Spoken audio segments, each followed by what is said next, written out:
Joe Rogan Podcast. Check it out. The Joe Rogan Experience. Train by day, Joe Rogan Podcast by night, all day. What's up? How are you? Good to see you. Good to see you. What you been up to, man? That's a loaded question. I'm doing a podcast now. You are doing a podcast Yeah, now. yeah. When did you start? Yeah. A couple months ago. What made you want to do that? Just got tired of being on the outside, looking in? That's it. Yeah? You know, it's you actually. I'm gonna paraphrase you. So you got to tell me the exact quote. Okay. But you said, COVID was a fucked up time, and I went in thinking that vaccines were the pinnacle of human technology, and came out thinking that the moon landing wasn't real and Michelle Obama's got a dick and and I was like, that was me. Yeah. Like during COVID, I was like, I became obsessed with social media and X and like just looking at shit and whatever. And I'm like, you know, what's true, what's not true, like because everybody's speaking so forcibly. This is one question I wanted to ask you is, you talk to all these dudes all the time. One of the things I missed, like I would be talking to people and be like, oh, this is going on in Afghanistan. And I'd be like, oh, I was just there. That's not what's happening. Or, you know, this is happening in Iraq. Oh, I was just there. I love talking to people. I love meeting people. And I love sort of knowing stuff. Like you can just say, well, I'm going to go there. I'm going to figure it out. Right. So I saw all this stuff on social media and I was like, wow, you know, there's all this stuff. Like, but no one's really going after it and saying, like, as an investigative journalist, saying, well, what's real, what's not real, what's true, what's not true. Right. You are. Well, you're there's getting a in few there. people doing it. Yeah. They're all investigative journalists. They're all independent. They're Yeah. all completely outside of any kind of Washington Post, Which New is York great. Times. Yeah. Which That's is the great. only way It's to the only do way it. to do it. It's impossible to exist in mainstream media and be legitimate now. There's going to be 100%. There's going to be guardrails. There's 100%. Yeah. There's But no you way. talk to everybody, and that must be fascinating because Yeah. you get the inside track. Like your brain is like a wealth of information. Yeah. Amazing. It's like I had an unexpected education. Yeah. You know, like an unanticipated, unplanned education in all sorts of things. Yeah, and these guys are super interesting, and you get to learn, and that's amazing. It's pretty amazing. Yeah. I mean, you learn a lot of bullshit too. Like some of the stuff you learn is not true. Well, that's the problem. Yeah. I got a question. Yeah. Bobby Kennedy seems to be like so so fast. Like I remember I used to watch Tony Blair during question period, and he'd like leap up and he'd be like blah blah blah, and he was so like he knew everything and the facts and stuff. Like you've interviewed him a bunch of times, or I've talked to him many times. I interviewed him once. is he that good in person? Oh yeah. He's legit. I mean, he was an environmental attorney. Yeah, That's- yeah. That was his background, and you know, he's had a crazy life. Imagine you're 14 years old and your dad gets killed by who knows? But it might be the government. You know? That's my first episode. Yeah. Assassinations, deep state. Getting into it. Well, it's a real thing. You know, I don't know who's doing it or what faction or how small the amount of people are that are involved in it. I mean, imagine if you're like a legitimate person working for the CIA and you think that the CIA is trying to assassinate Trump, and you're like, well, what the fuck? You know, or whoever. That's our first episode. It's got to be.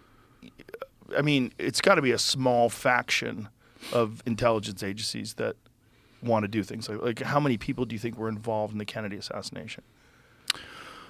So there's a guy named Peter Dale Scott who actually wrote the book on the deep state and brought like the concept over from Turkey to here and broke it. And if you talk to him, so he was really involved or wrote about or covered they tried to assassinate Castro. That was the first American deep state thing, which is like, by the way, that's factual. That's like, oh yeah, there were the mob and the Cubans and the CIA, and they tried to commit. Many times they tried to kill him. And it failed. Yeah. And then, you know, that sort of morphed, and there's all this sort of mix into the Kennedy and Bobby Kennedy, Robert RFK assassination attempts that this guy was referencing. And you're just like, deep state has such a negative connotation to it because it's like conspiracy-ish. But you're like, when it got explained to me by the guys who sort of coined the terms, which is, you know, like there's the intelligence agencies or the Pentagon, career bureaucrats who, by the way, go back and forth. It's a rotating door. They go to Raytheon, they go to Boeing, and they get the contract, trillions of dollars, and they act in cahoots with each other. And you're like, Yeah, that makes total fucking sense. Of course. Like it's business relationship. Business relationship. And then if they have something that needs to happen, you have all kinds of people who will do that thing for you. Yes. So it's not why. Yeah, exactly. It's not bureaucrats in the It's in the probably CIA. It could literally be one guy who's a top executive, Or 100, or a few people that come to a conclusion and don't even have to say it, and then a plan gets hatched. Yeah, and then next thing you know, there's a guy on a roof. Yeah. We're already into. Yeah. I can just see the fucking tweet stopping. Fuck the tweets. But for sure, it's like I found that fascinating. Not only so, I started doing like the snipers. Mm-hmm. We got the sniper, fascinating dude. He has the longest confirmed kill, 3.5 kilometers. So we started just talking technical shit, and you're like, okay, could it be done? And the sniper's like, what do the snipers have to say? And then we got to the head of the guy who trained all the Secret Service people, and we got Trump's head of security for 18 years, personal head of security guy. First time he ever talked. He was great guy. Keith Schiller. And then we got into it, and then everyone started talking about the deep state. And I'm like, what the fuck is the deep state? Like, I know what the deep state people think is. That's the other thing is online, everyone has so many givens. Right. Like in math, 1 + 1, it doesn't given. So there's so many givens. You're like, well, let's look at the givens. Like, what is the deep state? So I literally went after the guy who coined the phrase, and he's like, and I'm like, oh yeah, that sounds completely. I mean, I know those guys. Like, that sounds completely believable. And then, so when you believe that, then you start saying, okay, well, how do these things look? Like, what do they look like? Mm-hmm. It was fascinating. But I mean, look, I'm into all this stuff, and then you're there like all day, every day doing it. It must be. It's fascinating. I love it. So I did get sick. My long-winded answer. I did get sick of being on the outside looking in. It is fascinating, but I like the way I do it because I get to talk to anybody I want to. Like, I don't have to just deal with things that are disturbing. Yeah. I can, talk to someone who's a beekeeper. I can talk to someone who, makes cabinets. Like, yeah, whatever. you made your own empire, which is fucking awesome. Well, it's just what I'm interested in. Yeah. It just happens to be that a lot of people are interested in these things. Yeah. So it's lucky. And it's also because I'm actually interested in it, I don't have to have fake conversations. Yeah. Like, there's no one I have on where I'm like, I can't believe I'm talking to this guy. Right. Well, you see that, right? You see that in like late night talk shows. They don't want to be interviewing this person. It's too much. Yeah, it's nonsense. Well, Vice, when you started Vice, it was one of the most refreshing news sources because it was like these intelligent people that didn't seem like regular journalists. They seemed like just people that you knew. Yeah, because they weren't. Yeah, they were just people we right. knew. Yeah. They seem like normal people. Yeah. And yet all of a sudden they're wearing a flak jacket in a war zone. Yeah. They seem like normal people and they're hanging out in a hot tub in Thailand. That was it. It's like it was normal people that were interested. Like Vice Guide to Travel, that one with Hindmo's Arctic Adventures. Yeah. That is till today one of my favorite videos that you guys ever did. I fucking love that story because it's amazing. You've got this guy that lives in the most remote human. Yeah, in this tiny cabin, and he's been there since the 1970s. Yeah. He saw 9/11 in a photograph. That's all he knows about it. He doesn't have any television up there. Yeah. He gets VHS tapes occasionally and watches them on a tiny TV. Yeah. And he just lives in this subsistence lifestyle, just fishing and hunting and living off the land. And an intelligent, interesting, smart articulate guy. Yeah. And he seems way happier than most people I know. For sure. This episode is brought to you by ZipRecruiter. Pressure can be a good thing, like on the mat or in the ring. It can push you to do your best, break personal records, and make smarter choices. The same is true for businesses, particularly when it comes to hiring. If you're under pressure to find the right person with the right skills quickly, the smart choice is to use ZipRecruiter.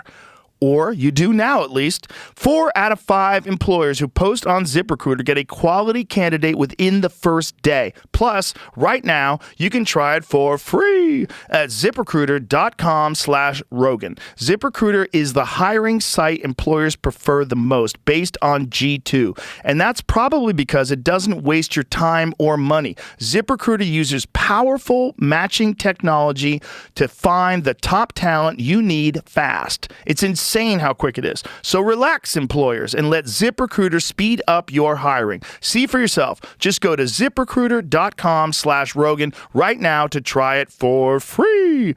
That's the same price as a genuine smile from a stranger, a picture-perfect sunset, or a cute dog running up to you and licking your hand. Again, ZipRecruiter.com/Rogan. ZipRecruiter, the smartest way to hire. Yeah, he was the most remote human until we found those people in Russia and then like Siberia who had run from Stalin, and this family who had gone up into the mountains and just lived there for like 80 years. Whoa. By themselves, like made shoes out of bark and like totally self-sustaining up in the mountains of Siberia. Like they thought that, they didn't know about the moon landing. They didn't know about like What kind of gene pool do they have going not on? a lot. I think there was a lot of inbreeding. Yeah. Oh God. Yeah. How many people were there? I don't know. You could look. I don't know. It's like there was 6 when they found him, I think, and one was like 80, who was the youngest or something. Oh God. Yeah. Crazy story though. Yeah. So they ran from Stalin, just stayed alive. They thought Stalin was like still there. Like, Oh, my God. Yeah. Isn't it Interesting. funny? You can't name a kid Adolf, but you can name a kid Joseph. There you go. Isn't that weird? No. It's a little weird. Joseph Was too common. Yeah, Joseph's very common. But wasn't Adolf really common with the Germans? I don't know. Maybe. I don't know. I mean, That guy Joseph. ruined Joseph that is name. Joseph is everywhere. I know. I mean, That's it's in like the a Bible. Yeah. Yeah. So yeah. Yeah, no Adolf in the Bible, so No. didn't make the cut. Didn't make the cut.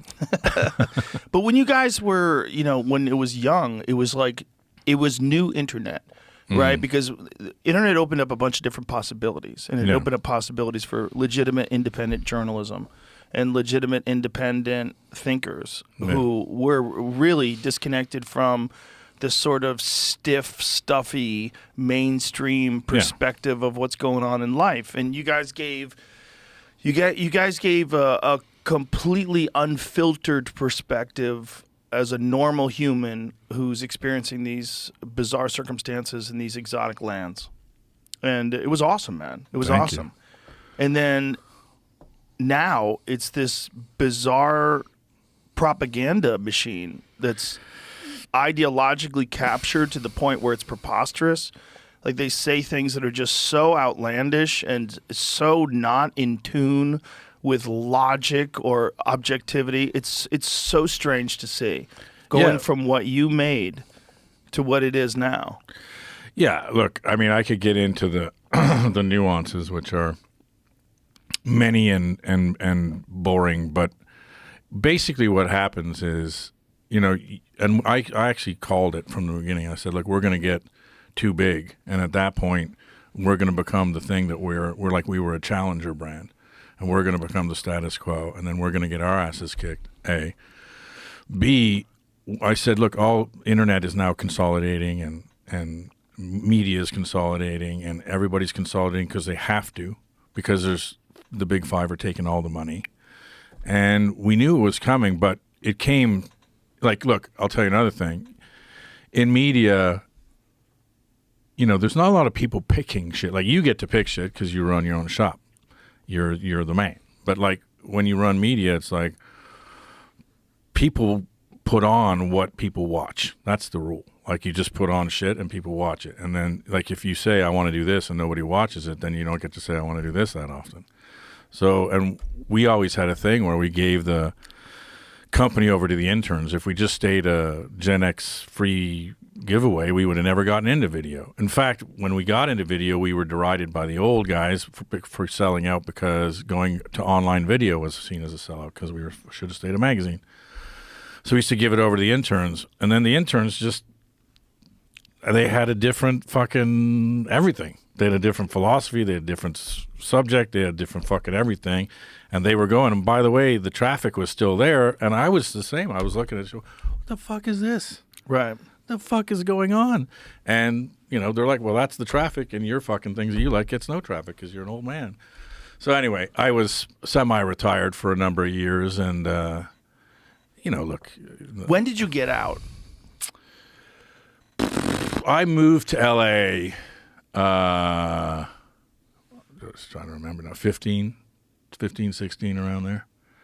So I moved to LA because our biggest clients were there, the biggest platforms were there, no one was out there. and I kids, and I was like, okay, like I can move to the country and commute into New York, or I can move to LA. So I moved to LA, and that started that was not smart in retrospect, because you leave and it starts like Game of Thrones shit, and then also, quite frankly, if you want to know the metaphysical fucking reasons why, I can get into it. Okay. All right. I love metaphysical reasons. There you go. The best time for Vice, the time that you're talking about, the time that I loved was, you would go, before all the big investors and everything, you would go to like Italy, right? Mm-hmm. And you would get an apartment, and, you get a girlfriend, and you find an office, and you hire people that look like you or hang out like you or just are cool or whatever. And you would build it. You would buy the fucking computers on your credit card, and you would fucking go to the grandmother's place for fucking lunch in Cinque Terre. You would like fucking, figure out all the cool places to hang out with your friends and stuff. And then you'd have a big party, and everyone would come, and Vice would be launched. Then you get on a train and go to Sweden and do the same thing. You'd live there for 6 months. You'd build something. It was tangible. The mag would come out. You'd start shooting stuff, and it would be fucking awesome. And then when it got to be like, you fly in and you meet with lawyers and accountants, and it's shit, and then you fly out again the next day, it's terrible, right? Right. And so when that happened, I was like, I don't want to do this anymore, and I'm not good at it. Like, I was good at building. I'm good at building. I'm good at, like, founders are not necessarily operators. Right, right. One of the smart things you've done is, like, just keep your own shit. And I got, my eyes were too big for my stomach in a way, because you're just like, let's keep going. Fucking build it. The big thing, too, is keep it small. Keep it small, dude. Keep it small. It's just me and Jamie, and we have a video editor that's not even local. He just gets it on the internet. And also, Jamie's super good vibes, which is yeah, no, he's the best. But it's the most important. I have friends that have big podcasts, and they have like this huge staff, and they have all these people running around. I'm like, what do all these people do? And it's like they want this feeling of they're the boss of a bunch of employees. Yeah. For some reason, they want all these production people that are creating content. But then you have inter-office conflicts, and they're always putting out fires, and people are complaining, and then people leave and make videos talking about what a piece of shit boss you were. And it's like, hey, man, you're dealing in this thing where there's currency in that information. There's currency for these mediocre people.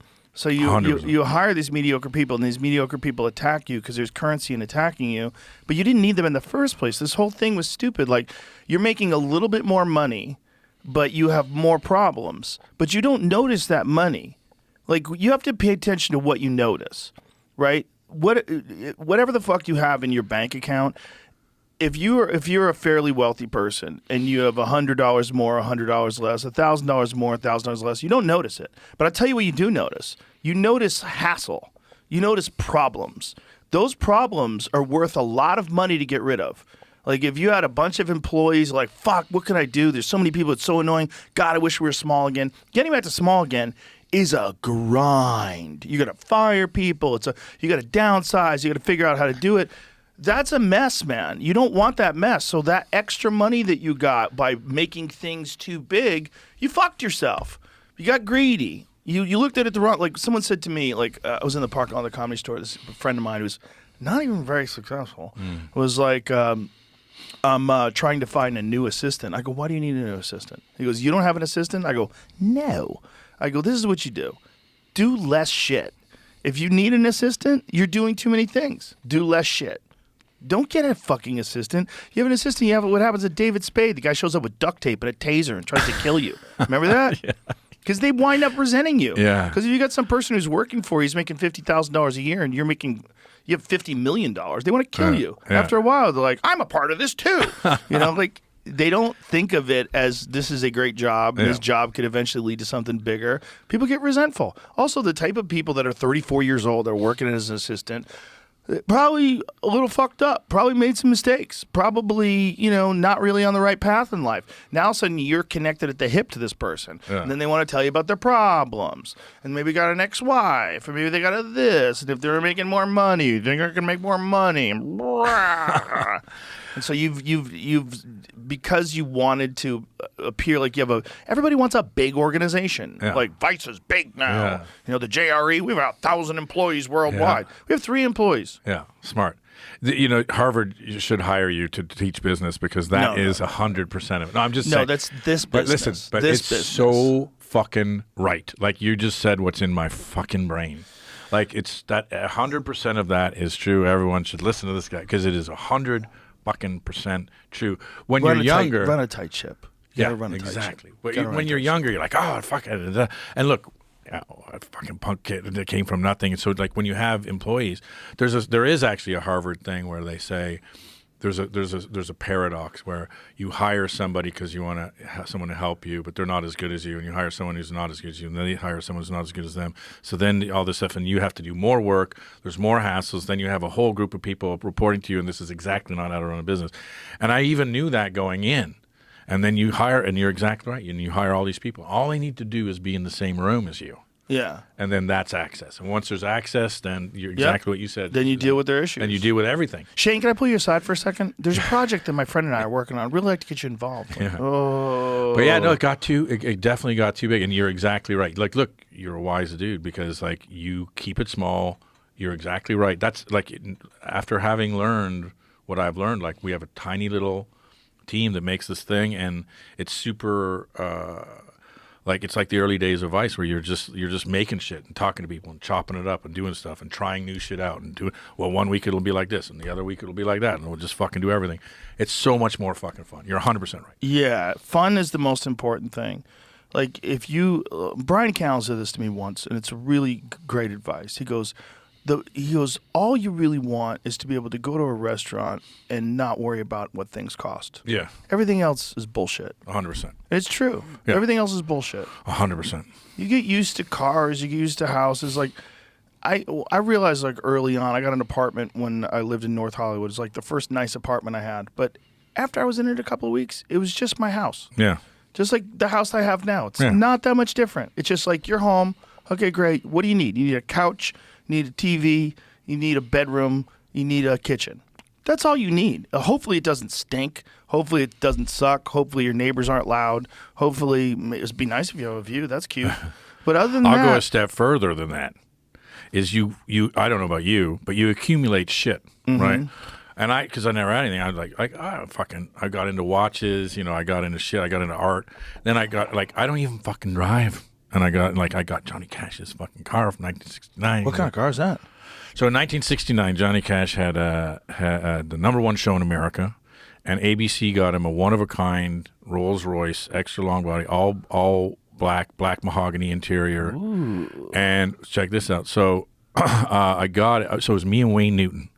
But remember, I used to gamble. So I was in Vegas, won a bunch of money. Had to fly to China, and my buddy stayed there, and he was me and Wayne Newton bidding against each other for Johnny Cash's car. And when we got it, it was like burning fucking fuel oil. It was just black smoke coming out. Oh, yeah, they're terrible. So I turned it into a Tesla.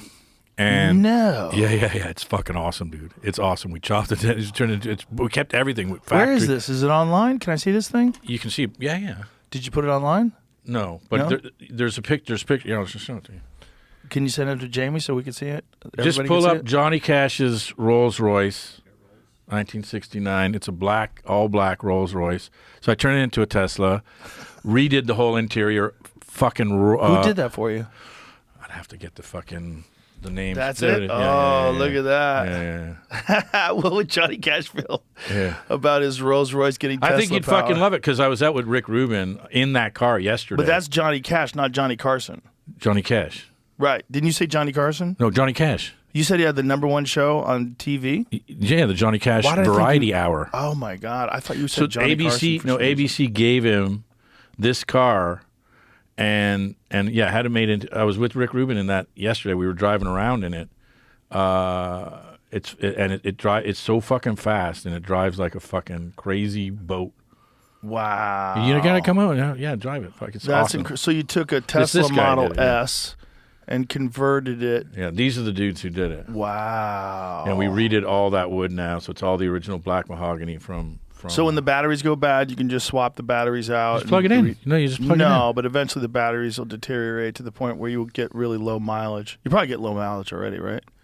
Like that thing's heavy as shit. It's heavy as shit, yeah. God, that's beautiful. You must have had to upgrade the brakes in a big way, right? Yeah. Because it's very heavy. Yeah. Fucking beautiful car, This though. is such a good car. Because when I came out to L.A., I'm like, I'm going to get a shit brown Agatha Christie Rolls Royce and an MS-13 driver with like the full 13 and like a safety control. Am I late for the party? Hello. And so I got this one, and it's fucking awesome. Wow, that's so cool. Yeah. They're doing. You ever heard of the company called Everati? Yeah. They're They do the swap overs? yeah, they do swap overs for. I know they do Porsches. Yeah. I think they do a Mustang as well. Yeah. But they take these classic cars. So good. The problem is, like, you're not supposed to do that. You're not supposed to do it. This thing was fucked, though. I will say this. I don't have any desire to have one of these things, but I Right. think they're dope as fuck. They're dope as fuck. Like, but the thing is, like, for me, I see that. Oh, that's disgusting. Get that off the screen. I see that just disturbs me to no end. You took a GT40 and turned it electric. The thing about those old cars is the mechanical feel. And Right. that is 90% of the experience of driving one of those old Well, cars. this car barely ran. Like, it was fucked. Yeah, but you could get resto modded it. You could rest them on it. Anyway, I But love the it. that thing it's is, a like, Tesla. they're supposed to have. I could see doing it with Johnny Cash's car. It's kind of funny, but you do into that, you should go to jail. Yeah. You do that to a GT40, you should go right to jail. What's They the should put you- horsepower as it is?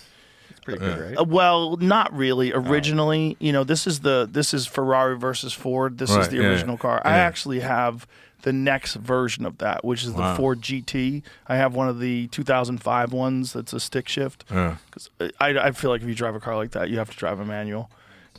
It can only go 160 miles. Right, and that's if you're driving like a grandma. But it has 800 horsepower. It's probably fast Crazy. as shit. Yeah. Electric cars are different than any other car in terms of the speed that you get and the way it feels. You just go whoosh. Yeah. But there's no sound. Yeah. There's part of that car is. That's that car. It's Yeah. like that car is like visceral. It's exciting. Yeah. There's an engine behind you. Yeah. It's like, let's go, baby. Come You on, love it. Shane. You love it. You feel it in the You love it. turns. You Yeah. want to feel the bumps. You want to Sure. feel the fucking steering in your hand, the wiggling of the tires. Yeah. It's a ride. It's not efficient. It's not supposed to be efficient. It's an experience.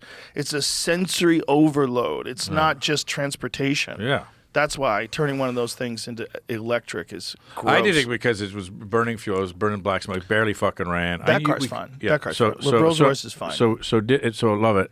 But the thing, my long-winded answer to that question was, I collected all this shit, and like you were saying, it doesn't bring you any fucking. It may make cars does. for you because drive. So I just go, you know what?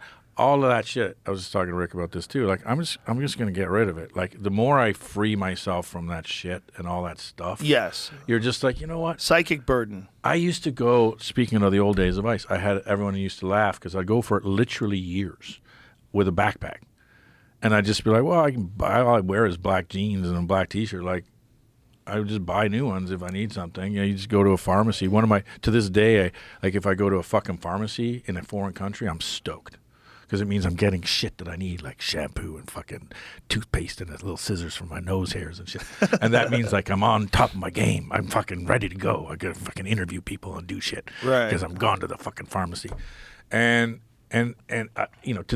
I love going to fucking supermarket because you just like, I'm gonna buy some fucking food and then we're gonna go do some work and it's gonna be fucking awesome. That shit gives me pleasure. Yeah. Fucking a watch or a fucking a car or shoes or fucking nothing. Yeah, most of those, they're cool. They're cool. I'm interested in engineering and artwork, right? And I feel like that's why I have so much art in this place. Yeah. I love people's expression. Yeah. And I feel like cars are artwork. That's how I view cars. Sure. Especially old cars. Yeah. I have a lot of old cars, and those old, like, I'm Art big Deco cars, like muscle cars. Oh, muscle cars. 1960s to early SS. 1970s muscle cars. Yeah. That's what I love. I love them. I drive them like they're just, it's like I'm on an amusement park ride. Yeah. That's how I feel about them. And I just, when I was a kid, those were the cars that Yeah. everybody wanted. So to me, it's like I get a real joy out of Joy. those. But if I Yeah. didn't have them, I'd be fine. Yeah. If I just drove my Tesla to work every day, I would Yeah. be fine. Like the level of happiness you get in terms of like how much you have to work for some things, Yeah. it's not worth it. It's not worth it. And too yeah. many people strive for this thing that doesn't give you anything back. Yeah. It's just this thing that's hard. Just because something's hard to get Yeah. doesn't mean it's good to get. Yeah. And there's a lot of things that people strive for that are difficult to achieve, but they're not valuable when you get there. No. And speaking of psychology, yeah, like you talk about old muscle cars. The car I learned to drive was my grandmother's car that she gave to my cousin. And when I was 13, he was 16 or something, and he taught me how to drive. And it was a Nova SS. Like it was an old, like fucking. I have one. So good. I have a 69. It's so beautiful. I have a 69 that has been completely redone by this guy Steve Strope. So nice. And it's the craziest Nova Nova SS. ever. Love it. This one's incredible because it's a complete understated. resto mod. It's understated. It's not like it's a powerful beast and it's badass looking, but it's not like a Ferrari. Like Ferraris can be beautiful. It's different. It's different. Yeah. It's a different flex. Yeah. The Ferrari, you just have money. That's a Nova. That's it. mine. Oh, that's my 69 Nova. I love it. Look at that fucking That's like thing. exactly. Hers was gold. I still remember that. Nova Mine SS. is like, it's got 1969 Camaro fenders, Yeah. so they made it like wider so they could fit larger tires and tubbed it out. Yeah. It's all custom. It has a Oh, my supercharged Yeah, LT4. That was her engine did not look like that. Yeah, it's a very efficient driving car, but it's just so fun. Yeah. It's just like you drive Yeah. that thing. It's just this experience It's of badass. sounds to me, it's like those cars are the ones that resonate with me. Yeah. So but if I only had one, I Yeah. would be fine. I just like them every now and then, but they're not the thing. Yeah. They're not the end all No. be all. They're not family, friends, Yeah. love, Yeah. community. There's all these things that Yeah. people put those objects above. They put above everything in your life. You strive for that thing because it's a symbol of success. Yeah. And it's nonsense.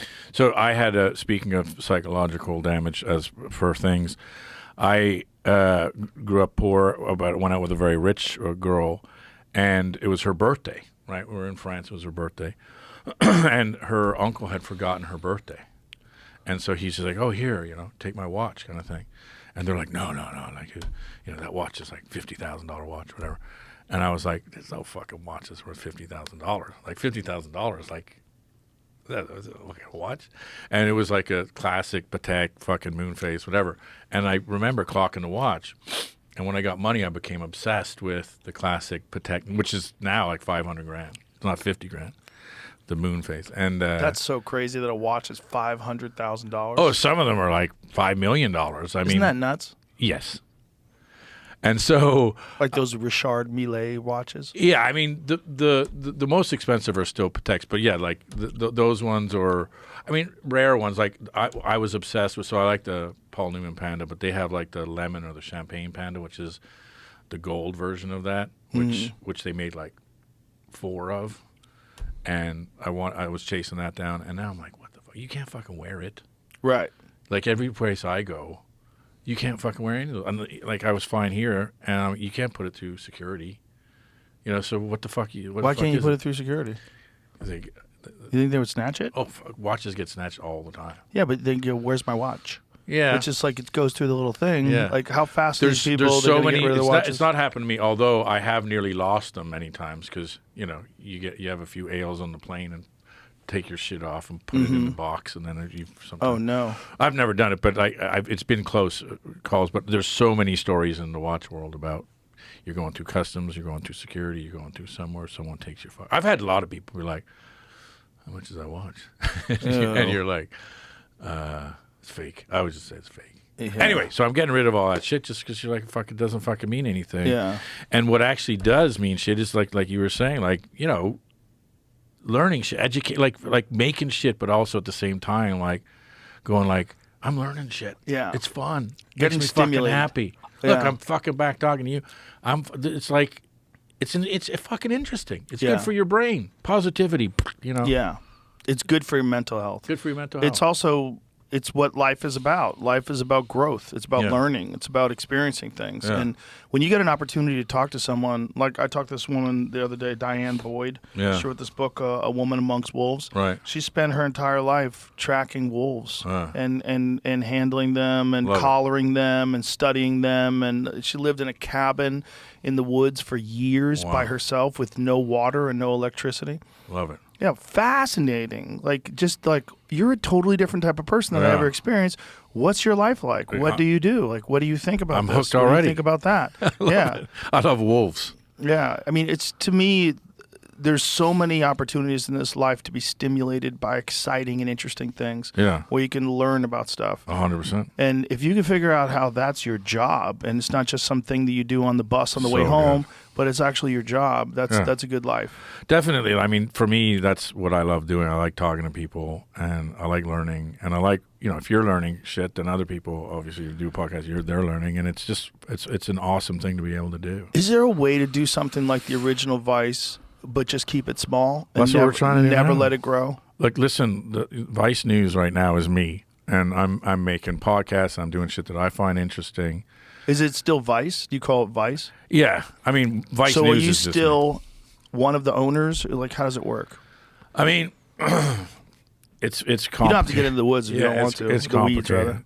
I mean, it's complicated. I'm not like I was the largest shareholder, and then I went to owning nothing. I lost the most out of anybody. Not that I'm asking anybody to fucking cry for me or anything. It was actually a good thing because you like when you realize a lot of this stuff about happiness and stuff, you realize it not when you're cashing checks.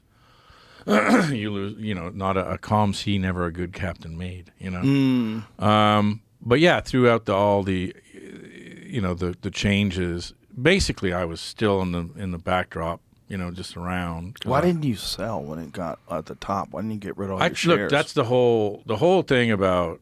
I sold some, and took some money off the table, which is why I could semi-retire. But everyone's like, oh, Shane, could have sold, should have sold. He said no. He said, I've never said no my money in my whole fucking life. I was building Vice to sell it. I never fucking said no. That's all fucking horseshit. We tried to sell it to Time Warner, tried to sell it to Disney. It was just like, when Disney said no, we went into private equity, and then that relationship is never good. So Well, it's the old adage, go woke, go broke. And that's what happened with Vice. People stopped. They There just you stopped go. paying. Vice is one of the best examples of go woke, go broke ever. Because Vice was fucking huge, and it was exciting. It was interesting. You had great shows. And then it just got too weird. yeah, I mean, yes, media and media got weird. And look, everyone's looking at for us, and then we can get on to other shit. But who left the fucking porthole open of the Titanic? And you're like, yeah, hit a fucking iceberg. Not just us. Look at all of the new media. Like, Right. it Culturally. like five companies take up 87 cents of every advertising dollar in the world, and independent media gets the rest, and it's getting smaller and smaller. The money dries up, and when the money dries up, you start getting frantic, right? You start fucking flailing around looking for shit, whatever. You start looking for solutions. Other people start looking for solutions. Young people start fucking saying, hey, this is what we got to do, this is what we got to do. And you got 5,000 people saying what we got to do rather than 5. Mm-hmm. And you got people who are semi-checked out, if not checked out, and, shit got said. Nobody's fucking, it's my baby. Nobody got fucking more sick about it than me, but you're like, okay, so now, we're doing, Vice News is me, we're doing the podcast, it's fun again. We're just fucking building, trying to do new shit with fucking AI and with some other stuff. It's fun. And, but yeah, I do other shit on my own. And, look, the other thing too is, I also spent time living my life, which I hadn't been doing, which I'm sure you do out here. Yeah. Like, you got to go and you got to live your life again, and You have to live your life. you have to live your life. Dude. The idea that your career should be your whole life is foolish. It really It's foolish. is foolish. It's foolish. Because And you I don't learned have that the much hard way. time. You don't have much You time. don't have that much time. I was talking to somebody. You're Gen X? You're Gen X? Yeah, I guess 67. Yeah, What's you're that? You're Gen X. Yeah. I was saying to someone, because we were the forgotten generation, and everyone, like, I was shitting on it. And I was saying to someone, if you look at, the Carl Sagan thing of, like, we live in the greatest envelope of history ever, like, of the billions of planets and the billions of years of this planet, like, we live in this final time when there's oxygen and there's water and you can fucking eat and you can fucking, And then I'm like, okay, if you look at that and then go, the best ever time has been, like, our little window. Like you're born in the 60s, you grew up in the 70s, fucking free to go play in the creek and fucking go hunting and fishing and all that shit. And then no parental supervision. But there's never been a major fucking warning. We're not getting pitchforked in the stomach. Food has been like, for the first time really in history, food is now everywhere is good for every kind of like quality wise. Travel. Luxury, fucking international travel, like being able to do freaky jobs rather than work in a factory. Like all these fucking things happen for Gen X. And God knows if it happens again, because AI is going to be all human endeavor done by machines and environmental shit and fucking, the world is changing in ways we can't even fucking imagine. I have young kids and all the parents were clucking like hens about they're not learning math. You're like, it's AI is going to change fucking everything. Yeah. And so I'm like, I was talking to someone and saying it's ironic, but Gen X actually lived in the greatest historical window of all time, potentially. And so I'm not going to just fucking not enjoy that. I'm going to go out there in life and just be like, I'm literally living in the greatest single fucking window in the history of history. We most certainly have, and we live in the greatest time of technological change in human history. Yeah. We started out, like you and I can remember when phones were attached to the wall. Yeah, I remember when it was we had to spin the wheel. It was to an make event. A phone call. You got a call, and if you fucked up, like God damn it, you had to hang up and start from scratch. It took a long time to make a phone call. Joe, there's a phone call for you. Right, and when people would call and you were on the phone, it would just be busy. Yeah. When is he getting off the phone? And you call him back. God damn, he's still busy. Yeah. And then it became call waiting. Oh, big hold deal. on. Someone else is calling. Yeah, I got someone else. Deal. Maybe they're more important than you. Hold, please. And then you come back. And then it was caller ID. This motherfucker's calling. Fuck him. And then answering machines were the greatest. Best. And when you could get a remote answering machine, so I could call my answering machine and listen to you leave me a message. Hey, meet me at the bar at 10. And I'd be like, and I'd call you back and leave a message on your machine. Hey, I got your message. I'll meet you at the bar at 10. I love that, though. It was incredible. I love that. It was incredible. I'll see you on Saturday at 8. But we were also free from the confines of social media. Yeah. And social media has brought an incredible amount of information to people, but has also created a lot of very mentally ill people, whether they realize it or not. It's like you're getting a low dose of radiation all day long, every day. But it's also addictive. Yes, very, very, very addictive. With dopamine hits. Yeah. And then it can be psychologically very damaging if you read stuff about yourself. I've had many friends that started becoming successful and then started doing really well and then started reading people's comments about them. The hate is crazy. And it drives them nuts. It hurts their feelings. It really does. I mean, poor baby. But I mean, really, they're human beings. As a human being. Yeah, they're human beings. And I know that the people, look, if I was not a famous person, I was a person that, was like who I was when I was 19 years old, I would 100% be leaving shitty comments on YouTube videos and shitty comments on someone's Instagram or Twitter or whatever. It's what people do. It's normal. It's not the people's fault because it's a very disconnected, disassociated way of communicating with people that's not congruent. It's not it's not normal for human communication. It's not what we're designed. We're designed to do this. Yeah. I'm looking at you, you looking at me, I smile, you smile, we're buddies, we have a good time. That's how people are used to communicating with each other.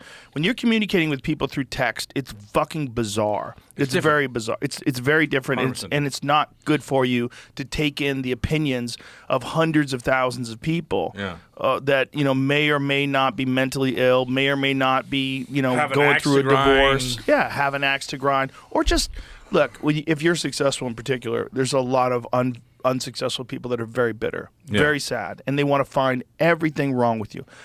We were talking about this in the green room last night. I fucking loved the new Beetlejuice movie. Yeah. I loved it. I read so many bad reviews of it. So many bad reviews that it fell flat. I had a giant smile on my face the whole time. I'm a huge Tim Burton fan. Yeah. I think the guy's brilliant, and I think his movies are so unique because they have this fingerprint of Tim Burton on them. It's like it's so obviously through his mind, his vision. I think the guy's incredible. I love all his films. So for me, I was like, oh, this is great. When they got to the Soul Train, I was like, yes, I love it. This is so Tim Burton. Yeah. And so many people criticized that in particular. There was something offensive about the Soul Train. Like, fuck off. Also, people say shit about fucking restaurants and shit. Everything. And I'm like, yeah, it's fucking great. Everything. It's a fucking cheeseburger. I love cheeseburgers. It's fucking good. Some guy for the New York Times wrote a negative review about Peter Luger's Steakhouse in Brooklyn. Peter Luger's Steakhouse in Brooklyn is a fucking classic. If I'm anywhere near that area, I'm eating there. 100%. That place is sensational. It was near our old Vice office, and when we didn't have any money, the hack was you go there, order lunch to go, and you order the burger because it's all the ends of the steaks, and the fucking killer burger, and you take it down to the river, and you look at Manhattan and have this. It was $5 burger at the time, and you're like, this is the greatest fucking lunch in the greatest city. I fucking love it here, man. If I can make it there, yeah. And I was like, fucking New York, man. This is Peter Luger fucking burger, and fucking there's Manhattan, and we're gonna fuck. But this review was so toxic, and Ari and I had just eaten there. We had just been Ari Shafir. We had just been there like a month before, and we were like, "What the fuck are you talking about?" We had one of the best meals of our life. It's also an experience. Yeah, it comes sizzling, and there's butter on it, and the smell. Oh yeah, it's old. Slag and the fucking best. All the guys who work there so been there for 35 years. Shout out to Peter Luger. Shout out to Peter Luger's. But it's the point. It's like even a place like that you should go there and just take in what you're experiencing. You're experiencing a classic old school steakhouse that does it exactly the same way every time. I have been for forever. But it's just that people even in that will find negativity. Everything sucks. And I think we were talking about this last night, that I think this is a symbol of the times we're going through right now, because everyone is so anxious. The presidential elections are headed, and no one knows what the fuck is going to happen, or what's the right answer. Is it better if she gets in? Is it better if he gets in? Is he going to be a dictator? Is she going to crack down on free speech? Are we going to be in World War III? What's happening? Does Iran have a fucking nuke? Was that earthquake a nuke, or was it just an earthquake? You know, there's a nuclear test. The weather. Why does God hate Florida? Like what? All these different things. Like there's so much going on. Israel and Gaza and the Middle East and fuck, man. And so everyone is like, fuck Tim Burton, fuck that movie, fuck this, fuck that, and fuck that restaurant. And it's like, it's just the zeitgeist is disturbed. We don't have. It's not a peaceful time in our. There's a lot of anxiety. Yeah. And I don't. I think we're missing out on the reality of our existence, which if we lived at any other time, we lived in 1924, and you got a time machine to go to 2024, you'd be like, holy shit, fuck, this is good, this is amazing. Or 1824, when you go get stabbed with a fucking bayonet and die of gangrene over it. Like, it was fucking unpleasant. And you're eating shit, you're shitting all the time because everybody weighed 120 pounds because there was no food. There's no food. And you couldn't drink water. Because you get the shit. Like, it was bad. It was bad. There's a reason why most people in history were drunk. Because they had to drink alcohol, because if you drank regular water, you'd have fucking poison in it. It's like you're getting bacteria. And then when we moved to cities, we're like, you know what? Now we got it figured out. We'll just put it in pipes. We'll just be beautiful. Lead pipes. We'll just put it in. Well, now it's PVC pipes. Everyone's got plastic in their balls. Well, that's the other problem I wanted to talk to you about is, don't you freak, because when I first started studying politics, you have to take stats, and they're like, there was a Southern dude teaching me, he's like, you can have a statistic to prove anything. And my thing now is, and this is what I became interested in, is like, this is why I started with RFK Jr. Everyone has all the stats, and then they give stats so forcefully that you believe them. Like, well, that sounds fucking thing. And there's stats about this, and there's stats about that, and all the stats are bad. There's no good stats. There's no good stats. So, well, there's a good stat in terms of if you look at society in comparison to society of 200 years ago, it's safer. That's Elon Musk, Yeah, people He's like, if you look at it, kinder. People are way more. It's educated, way more healthy. Educated. We understand things more. And like if you look at the sort of coefficient of hundreds of years ago, Elon brought that up, and I remember looking at that going, oh yeah, fuck, we're doing good. Which is when I got into the Carl Sagan shit of, we're actually living in the greatest fucking window of all time. Where's the fucking anxiety coming from? And I don't know who said this, but think it was, I don't know who said this, but work satisfies need, desire, and sanity. Like you need to work to like for food. Yeah. You know, desire because happiness is going forward. Right? Yes. And then sanity is if you don't fucking work, you go crazy. This is my fear with universal basic income, which I think is inevitable. Yeah. It's inevitable. Yeah. I think that's the only way we're going to be able to keep people alive. And 100%. my fear is that we're going to have too much control over those people if we do that, and those people will have no purpose, and we'll have an even more disenfranchised population than we have today. And the haves and the have-nots will be even further and further apart. And there's no real education that is in school today where you take a child and you say, hey, look, the world is going to change and most of these jobs are going to be useless. You're going to have to find something that you love that resonates with people. Yeah. And if you do that, people are going to be willing to exchange that for money. Yeah. Whatever it is. If you can make like ceramics. this table, a guy named Drew made this table. I know the man who made it. He is a carpenter. He made a table out of wood. We gave him the specifications. I told him I like oak. You're like, this is a handmade thing. And a handmade thing is always, to me, is going to be very valuable. Yeah. I love a handmade knife. Yes. You know, I love things that someone worked Built, on. yeah. I love a painting that someone, like my friend Taylor made this. He painted it. Yeah. He sat down That's in his awesome. studio, Yeah. he Art. painted it. And I love that. That's always going to be valuable. Yeah. The problem is most people have never been encouraged to pursue their interest. They've been encouraged to get a job JOB, and get a not safe FUN. job. And they Yeah. probably don't even know what their interests are or Sure. how those interests could Or they've been translate. stifled, yeah. Right, they've been stifled. Well, You're exactly right. So actually, when I was spending a lot of time in Silicon Valley, there was a lot of this talk, and they're talking about universal, living wage or basic wage, and I was like, "What are you fucking talking about? You're going to give everyone $100,000?" Right. And they're like, "Well, the synthesis of AI is all human endeavor done by machines." I'm like, "Wow, come on." So I was kind of the skeptic. This is 10 years ago, and now all of this shit has come true. They were already thinking about this back then, because they're also saying exactly what you said, which is, let's say quantum computing happens and AI at the same time, which is probably 3 years away. One quantum computer has enough computing power than all the existing computers in the world today, right? And then you add AI to that. So there's a whole new fucking tech revolution where it becomes even more rich people who own shit and even more. So they're like, unless you take care of those people, they're going to come, because we're the nerds, they're going to come with the hammers, and the currency is going to be bullets. It's not going to be chips. And so it's Planet of the Apes. You got fucking, people on one side here and the big brains on the other side. And you're like, oh, they already knew this. They were already thinking this, because they're like, we're going to buy them off.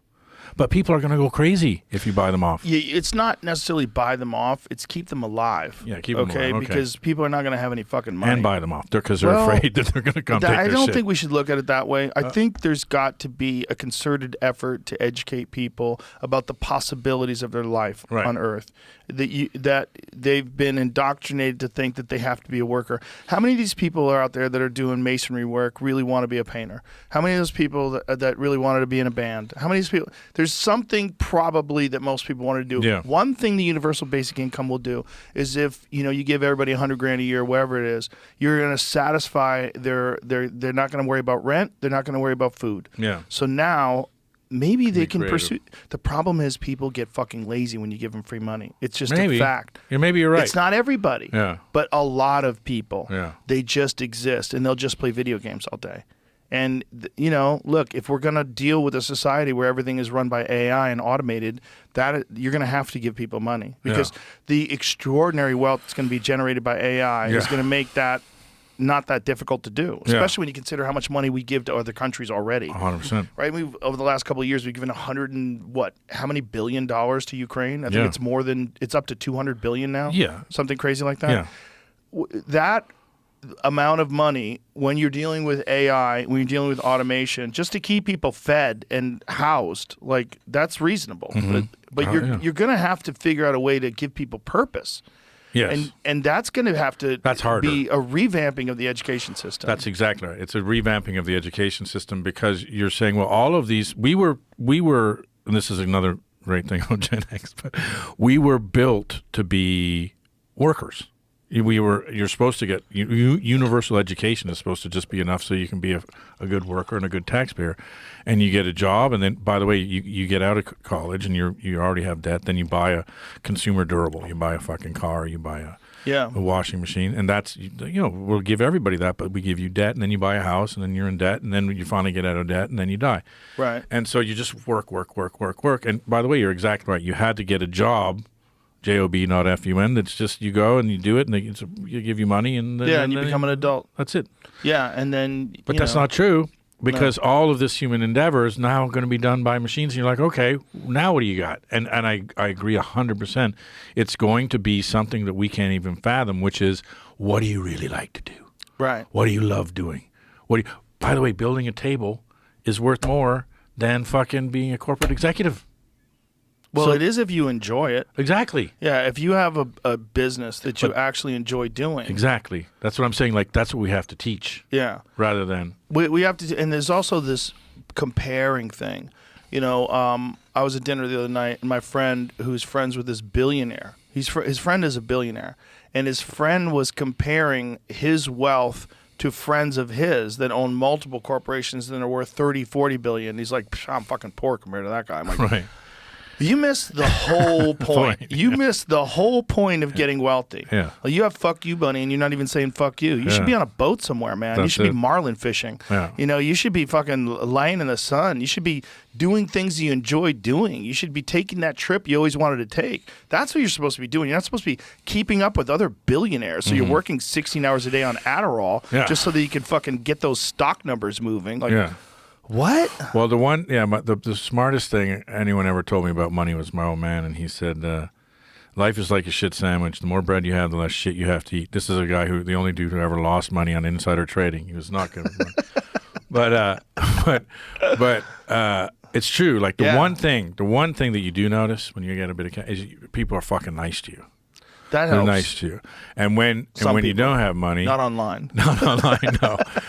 But like, and then you realize, like, oh fuck, like people like can be like are not nice to you, in general a lot of times, and you're like, that's fucking sucks, and like, when you get a bit of money, a bit of success, or whatever, people are a lot fucking nicer, and that's the one thing that I remarked upon in my life. The rest of it's all garbage. The rest of it's all bullshit. But people being nice and like not sucking. That's pretty good. That's nice. And having a cushion. Yeah. So you don't have to worry Mentally, about, like, I remember the first check I got, a real check, I got a development deal from Disney, of all people, when I was like, I guess I was like 26.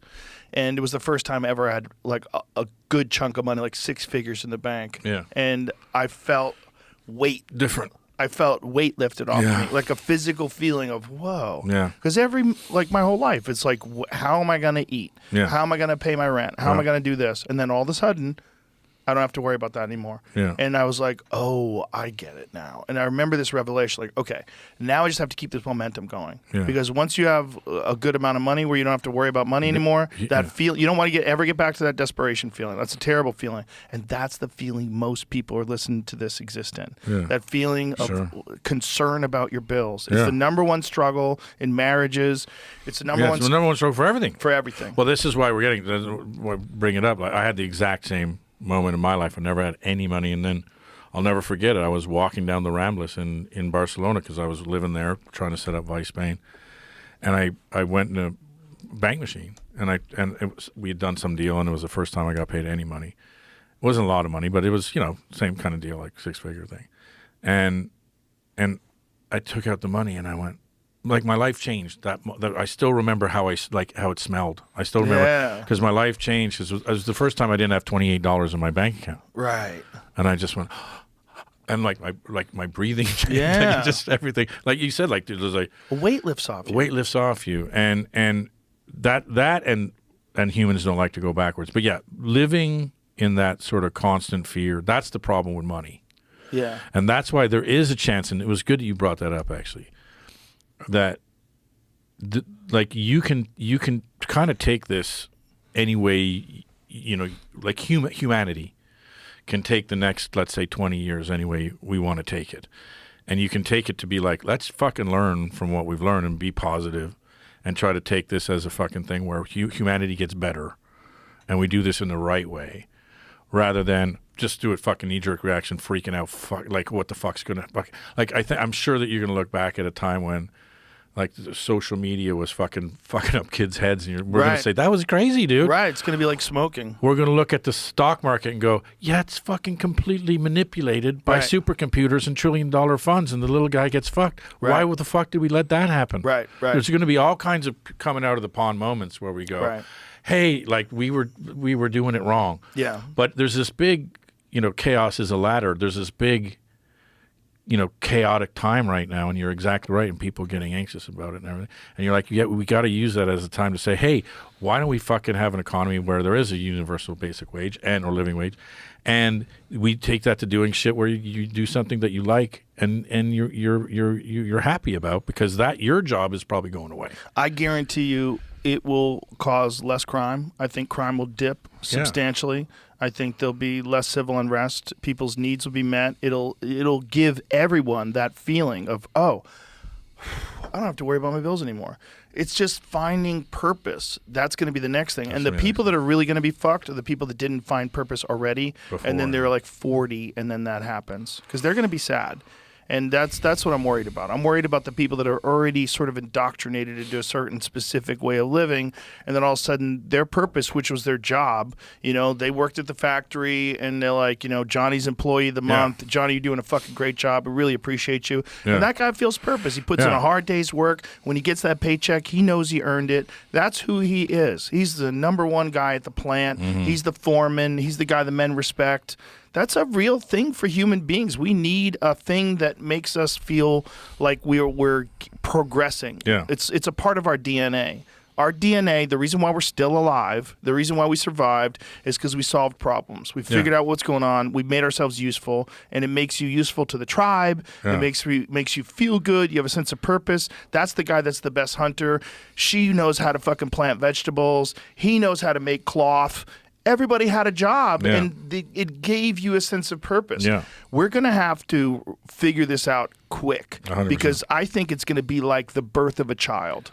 It's going to be like this screaming, painful, It's going to be this thing filled with anxiety, but it is happening whether we like it or not. And if we don't start educating children about the benefits of having a fulfilled life where you're doing something you actually enjoy, and not telling them, don't do that, it's too hard, don't do that, it's risky.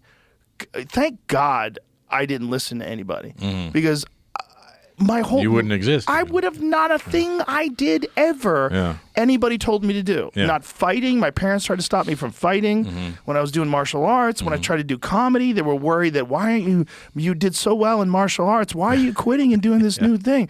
And every fucking step of the way, when I started doing podcasts, my friends were like, what are you wasting your time doing this for? It was all, when we started doing video podcasts, people were like, why are you spending so much time doing video? That's so stupid. Nobody watches video. Everyone says no. I was like, I don't care. I just want to do it. Like, just do what you like to do. If you can, but I just, for whatever reason, got lucky that I got into a pattern like that very early in life. Both my parents worked, so there wasn't a lot of guidance. So I found a thing that I liked, and I just went and did it. And, they're like, why are you wasting your time doing that? I go, bye, Mom. And I fucking leave the house, and I was on my own. And so I got into a pattern of that early. But there's so many people that don't, and so many people that get a job. And then that job's going to go away, and it's going to be replaced by a fucking computer. And if you're listening to this and that happens to you, don't become an alcoholic. Don't just give in. Find something else. Find purpose. Find a thing. Go back to what you love. There's so many. I wish I had 50 lives to live simultaneously. Me too. I would have a bunch of different jobs. I've always wanted to do a bunch of different things. No, There's so many interesting things in this life. Well, I think you're 100% right, but I also think, like, especially with kids, now is the time to start saying exactly that. Yes. Like, listen. Yes. Like, I did what I wanted to do, and the same thing. Everybody told me no. Everyone told you no and all that stuff. Which, by the way, when I heard them saying no, like when you're like, I'm going to get into fighting. Yeah, no. No, you're not. I'm going to do comedy. Yeah, no, you're not, dude. You're not doing. Oh, now I'm going to get into What the fuck's a podcast? You're not going to fucking. It's great. I can hear them saying no in my brain. Howard Stern used to mock podcasts, and he was my hero as like a guy who loved listening to him on the radio and hearing him mock podcasts when I was doing. I was like, damn. Yeah. I was like, oh, he's wrong. Yeah. The laugh of the victorious. It's a good laugh. It's a good one. It's the best laugh. But yeah, so everyone said no to me. But so now I agree. You have to go to kids and say, look, dude, you do whatever the fuck you want and do what you're good at, do what you're passionate about. Like that whole thing. We got to stimulate them. Stimulate them with interesting things. That's when we're talking about how I got this unexpected education on this podcast.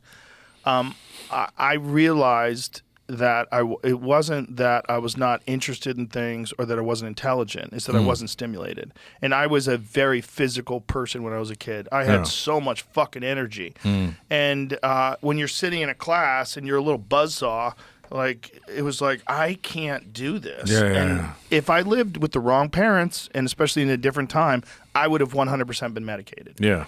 But what it was that I was a different car. Yeah. Okay, I wasn't a Honda Civic. I was a Shelby Mustang for the shirt I'm wearing. Yeah. I needed to go. I need to go. I got to get stimulated by things. I need stuff that excites me. Yeah. I can't just sit down and I'm not good at listening. Which is not what school does. It cuts off the tall trees. It doesn't just do that. It tells you to not go for it. Yeah. It tells you exactly. Cut off the you're a bad person if you can't don't be fit bored. In. Yeah. But like somebody had to be Johnny Cash. 100%. Like we all celebrate these people that escape. Somebody had to be Jimi Hendrix. Somebody had to be Richard Pryor. Like obviously they were real. Like so they did it. And everyone told them not to. It's like a reward for getting out of that fucking quagmire of bullshit and mediocrity. And that's what it's got to be the Smith Rogan Academy and just say, look, don't do any of that shit. Yeah. You fucking do what you love and also find shit that interests you and go do that because I didn't do that for a while. It's like a fucking purgatory. You got to pursue it like your life depends on it. You do because it does. Actually does. It does. It actually does. And you can get gig jobs. You could wait tables. You could drive Uber. I drove limos. I did construction.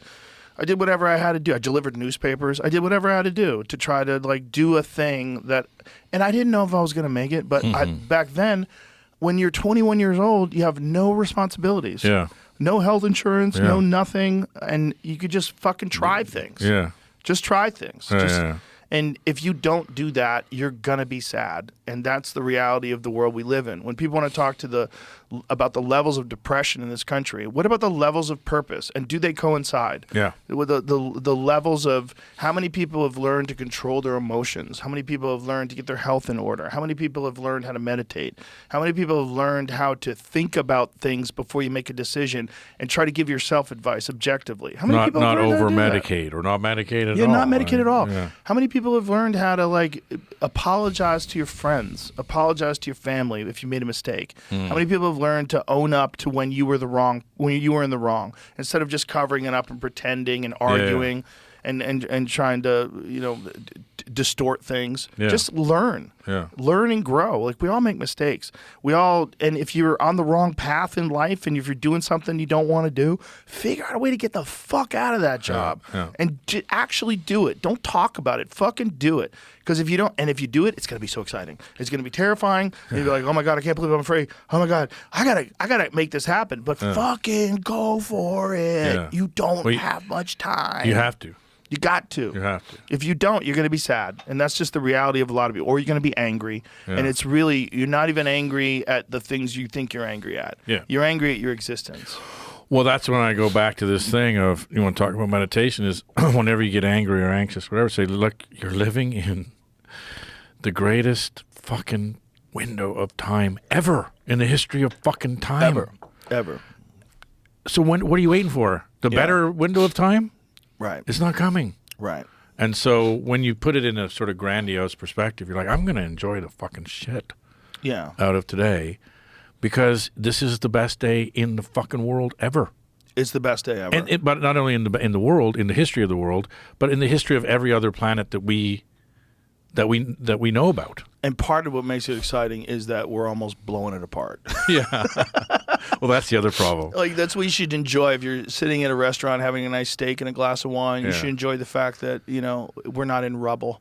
You should. That's a real thing. That's a real thing. That's a real thing. And I feel like that every time I come back from somewhere, and that's one thing about reporting is you come back and you're like, you really fucking enjoy. You really enjoy this life. really is the promised land. Yeah, it is. It really is. I mean, clearly not for everybody, but also there's a possibility. The opportunity awaits itself right here. It really is the greatest country the world has ever known. In the middle of all the bullshit we're going through and all the chaos and all the potential wars that we're involved in and wars we're involved in, it's still the greatest place ever, the greatest time ever. It's just confusing. And it's also one of the only countries you realize, guys like us, like you have a kick at the can. Yeah. Right. Most countries, you don't have a kick at the can. If you got the wrong last name, the wrong accent, caste systems. Yeah. Well, just and like England, know, it's Europe. If you were aristocracy, then you had everything, and if you weren't, you had nothing. And if you want to get ahead, people get angry at you. There's some stat, like, again going back to stats, but there's some stat like 80% of the world's wealth is inherited, and by 2045 it's going to be even higher. It's going to be like, and you're like, oh fuck, you forget, because we come from, we made money, or Elon made money, or fucking Larry Page made money, or whatever. Those are the real rich guy, Bezos, but the majority of the world, it's like, my parents had money 1,000 years ago, so I have money today. That's so crazy. And that's how you make Joffreys. Well, that's how you make fucking Game of Thrones. Yeah, I know, yeah. Well, that's how you make lots of them. Yeah, you make monsters. Right? Yeah, monsters. And so like you come here and I'm like, I'm an immigrant. And I came here. I was the ambassador for fucking New York. I'm like, I came here with no fucking shoes. I became a billionaire. I fucking love it. It's the greatest fucking city in the fucking world. Fucking amazing. And the Canadians were like, because the Canadian identity is like, we're not American kind of thing. Right. And I was unapologetic. I went to New York. I'm like, this is the greatest goddamn city in the fucking world. And which it is. And then I moved to LA when I had kids. I'm like, well, this is pretty fucking nice too. I used to want to live in Canada. I used to love Canada. I love Canada. Hey, don't get me wrong. I love Canada. Canada's a great place to grow up. I thought about living in Vancouver. Yeah, it's beautiful. I was like, I could live in Vancouver. It's beautiful. Like if shit hits the fan in the United States. I always felt like it's a beautiful country. And Canadians are amazing people. They're amazing. Amazing people. I always feel like Canada has 20% less douchebags. That was my feeling. When I used to do shows up there, we would all talk about it. We'd do a gig in Toronto. We'd do a gig in Montreal. Yeah. And we're like, Montreal, Canada is beautiful. the best. The best. I love it up there. I love the people. They're friendly and hardworking. Great and place to they're peaceful. Smart. And they're smart. And they're educated. Yeah. And it was always fun. I loved it up there. I just love the attitude of the place. I've met so many cool people in Canada. But now, the way Trudeau is running it, it scares the shit out of me. I'm like, you guys are sliding into communism. You're sliding every day. They push a little bit further, a little bit further. Yeah. I mean, if you don't get rid of that guy, if you don't turn that thing around, you're fucked. Yeah, look, I've seen a lot of things happen in Canada where, to me, it's government shouldn't run things at all. Like, if we can stay away from it. What does that mean? It means, like, universal health care. So when I grew up, it was good. You could go to any hospital. The doctors were all good. Some of the best doctors in the world. Da, da, da, da. And then because they didn't manage it correctly and it got too big, it got too government, like 80 cents of every dollar was going to managing it rather than the doctors. So they left. They came down here. There was a big brain drain. And now you can't get a doctor. You have to sign up and wait for 3 years. It's like the NHS in the UK or something. And it just doesn't work because the government's too big. It's just, once you get the government involved, it becomes like a welfare program. You're just paying all kinds of people to work on the thing, but no one's doing the actual thing that they're supposed to work on, right? The healthcare. Bureaucracy. So it's a problem. But my later stages in life, to get into this and to get into the American political system and the bull goose loony that is this political cycle and this electoral cycle, and Canada and what's happening in Europe, I really get this feeling, and maybe we're going to get into it on this, but when I was younger, and I was studying stuff, and I always feel like I would love to go back to being in college, because when I was in college, I just wanted to get out. I wanted to get out and make money and stuff, and I just did everything to just get the fuck out. And now I'm like, if I could just read books and talk to people and then write about that, I'd fucking where do I sign up? Like, just thinking about shit. So I fucking would love to. It's wrong timing when you're. But anyway, but I used to study I loved philosophy. I loved politics. When I first came down to America, and I had been studying American politics, Bubba Clinton was a consensus politician, reduced the size of government, took the largest deficit of all time, turned the largest surplus of all time, and then Bush got in, turned the largest surplus of all time, largest deficit, increased size of government. And I'm like, no one said boo. No one said anything. And you're like, the whole fundamental principles of the Republican Democratic Party, immigration, before Trump, there's none more Reagan than me was the calling card of the GOP. Reagan was the best president for immigration, if you're an immigrant, ever. He was super pro-immigration, and the Democrats were against it. They completely switched their platforms on it. Yeah. And you're like, to me, when you look at America, you say, okay, it's a republic, it's a two-party system. They're always in power. That's like a two-party system. You're always in power. You're always in power, or you're fucking trying to control the House. And you're like, is it all much ado about nothing? Is it all a political, like bread and puppet theater? It's like, this is super fucking important for you to watch over here to give you some sort of thinking that I have some agency, that I can vote, and it's going to fucking matter about anything. Whereas, what the fuck really changes on the big shit? Like, what the fuck really changes on the economy? What the fuck really changes for any of the shit that we're talking about? Right. About school, about education, about big, like the other shit that you talk about, which is fascinating, and it's great that you do it, about big pharma, big food, big education, military, industrial. What the fuck really changes in that? Zero. Yeah. The only thing that changes is if there's someone who really wants to push reform, really wants to change things. And the real question is, like, when you get a guy like Trump who's promising all this stuff, how much can you actually get away with? How much can you actually change? What can you actually do, and will that change things for the better? Very little. Well, when it comes politically, America's set up to do the American government is set up to do very little and do it very slowly. That was what it was set up. Well, not only that, a long time ago, we gave in to allowing money to enter into politics in this huge influential way. And then we allowed pharmaceutical drug companies to advertise on television. And food and... But all those things. But those were the big ones. Because as soon as you had control of the narrative, there's no way the media is going to spoil the relationship that they have with their biggest providers of revenue. They're not going to do that. So whether it's the food companies or whether it's pharmaceutical drug companies, they're going to ignore as much as possible about the negatives of these products. And then you have a propaganda state where you have these people that are literally hired to say stories they know are not true because this will benefit the people that are their advertisers. And that's where you get fucking crazy.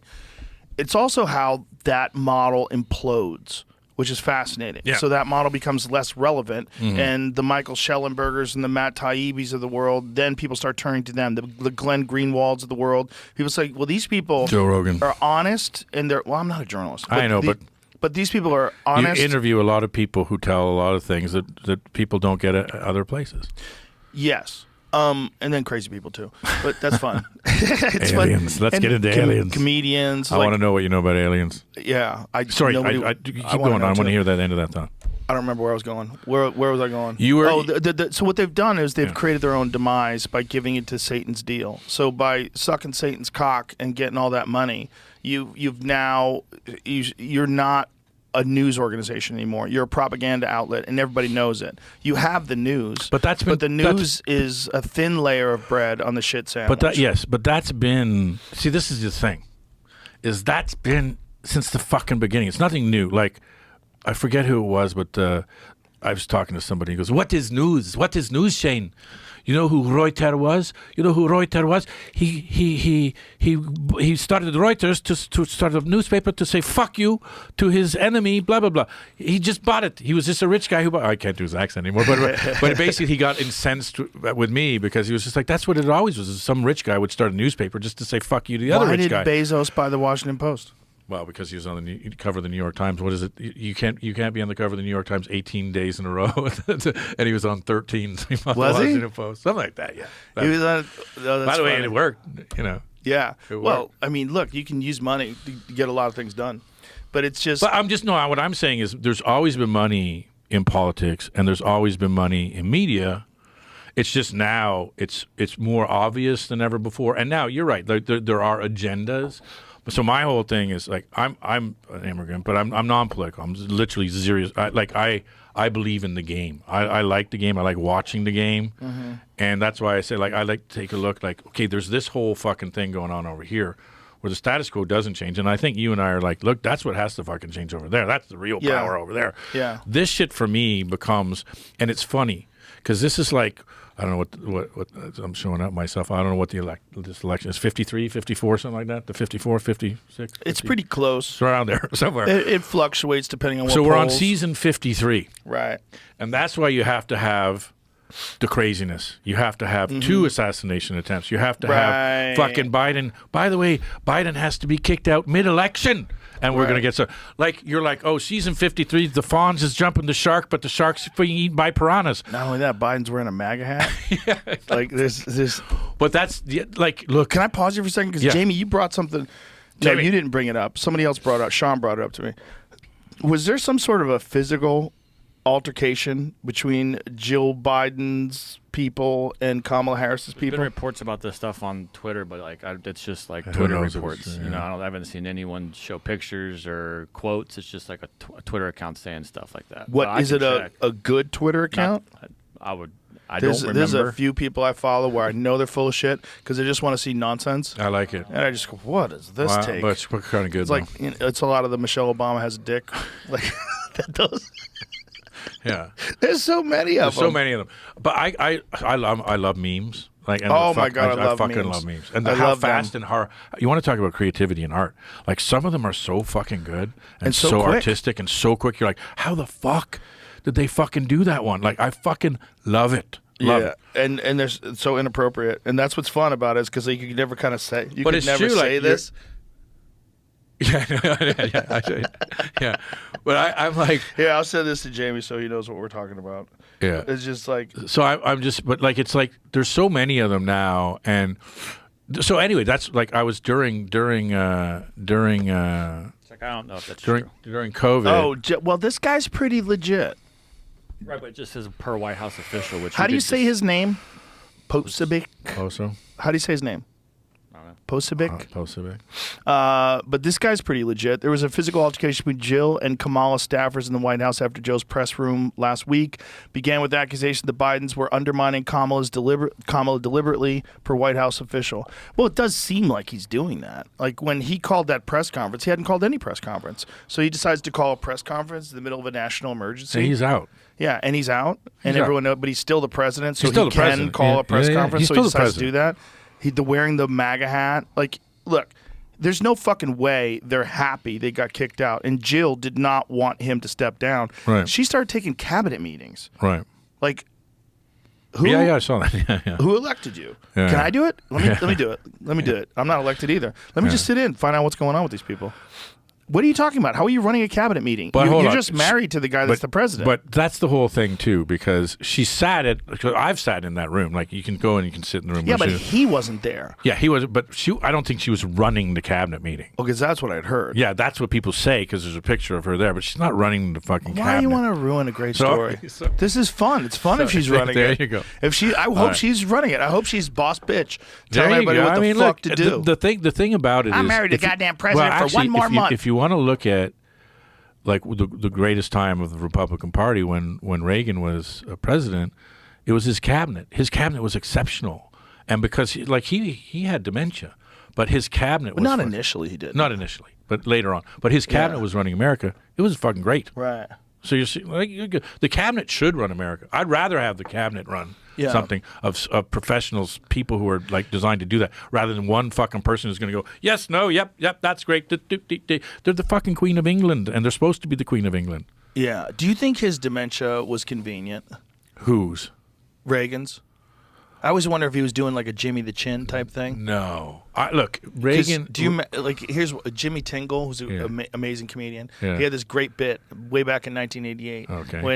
when Reagan was in trouble for selling weapons to Iran. Oh, right. And he said, "I can't recall." Yeah. And he goes, No. "Do me a favor, Mr. President. If you're ever selling arms to people who hate us, jot it down." It's pretty good. It's like he goes, make a note, put it on your refrigerator. Yeah. I literally never even thought of that. I would do that. Yeah, He sure. said he couldn't remember anything. Yeah. That's a good move. That is a good move. Who could tell you whether or not you can remember things? You could play dumb. Yeah. That's what Jimmy the Chin did. I don't remember. Do you know that story? No. Jimmy the Chin Gigante was a mob leader. Yeah. And he would walk around with a bathrobe and slippers and just mumble to himself. Yes. And he would walk down the yeah. street with his capos. Yeah, yeah. And the FBI knew this, and so what they did was they put these little microphones on all the hubcaps so that they could record his conversation as he walked down the street. So as he's walking down the street, they were recording everything. Wow. I love shit like that. I love shit like that. Like when Israel intercepts the pagers of Hezbollah and blows everybody's balls off. That is, look, it's terrible that those people died, but it seems like they weren't good people. But at the bottom line is, you know how fucking genius that is? To stop the actual shipment. Yeah. To figure out that they use this type of analog pager, stop the shipment, and then get them to all blow up at the same time. Months. Wait months. Wait Yeah, months. yeah. And make sure that no one's on an airplane. There's an amazing book called Rise Up and Kill First. I've read that. Yeah, it's a great book. It's about this. It's Yes. about like we can't win a war, so we're going to assassinate our way to safety. Yeah, it's all about Israel. Yeah. It's crazy. And using political assassinations. Yes. Fantastic. It's crazy. When you find out they're doing that, like, God damn. Well, you know how goddamn genius that is? And you imagine being them and realizing, like, this is how deeply Israel's infested your organization. In our shit.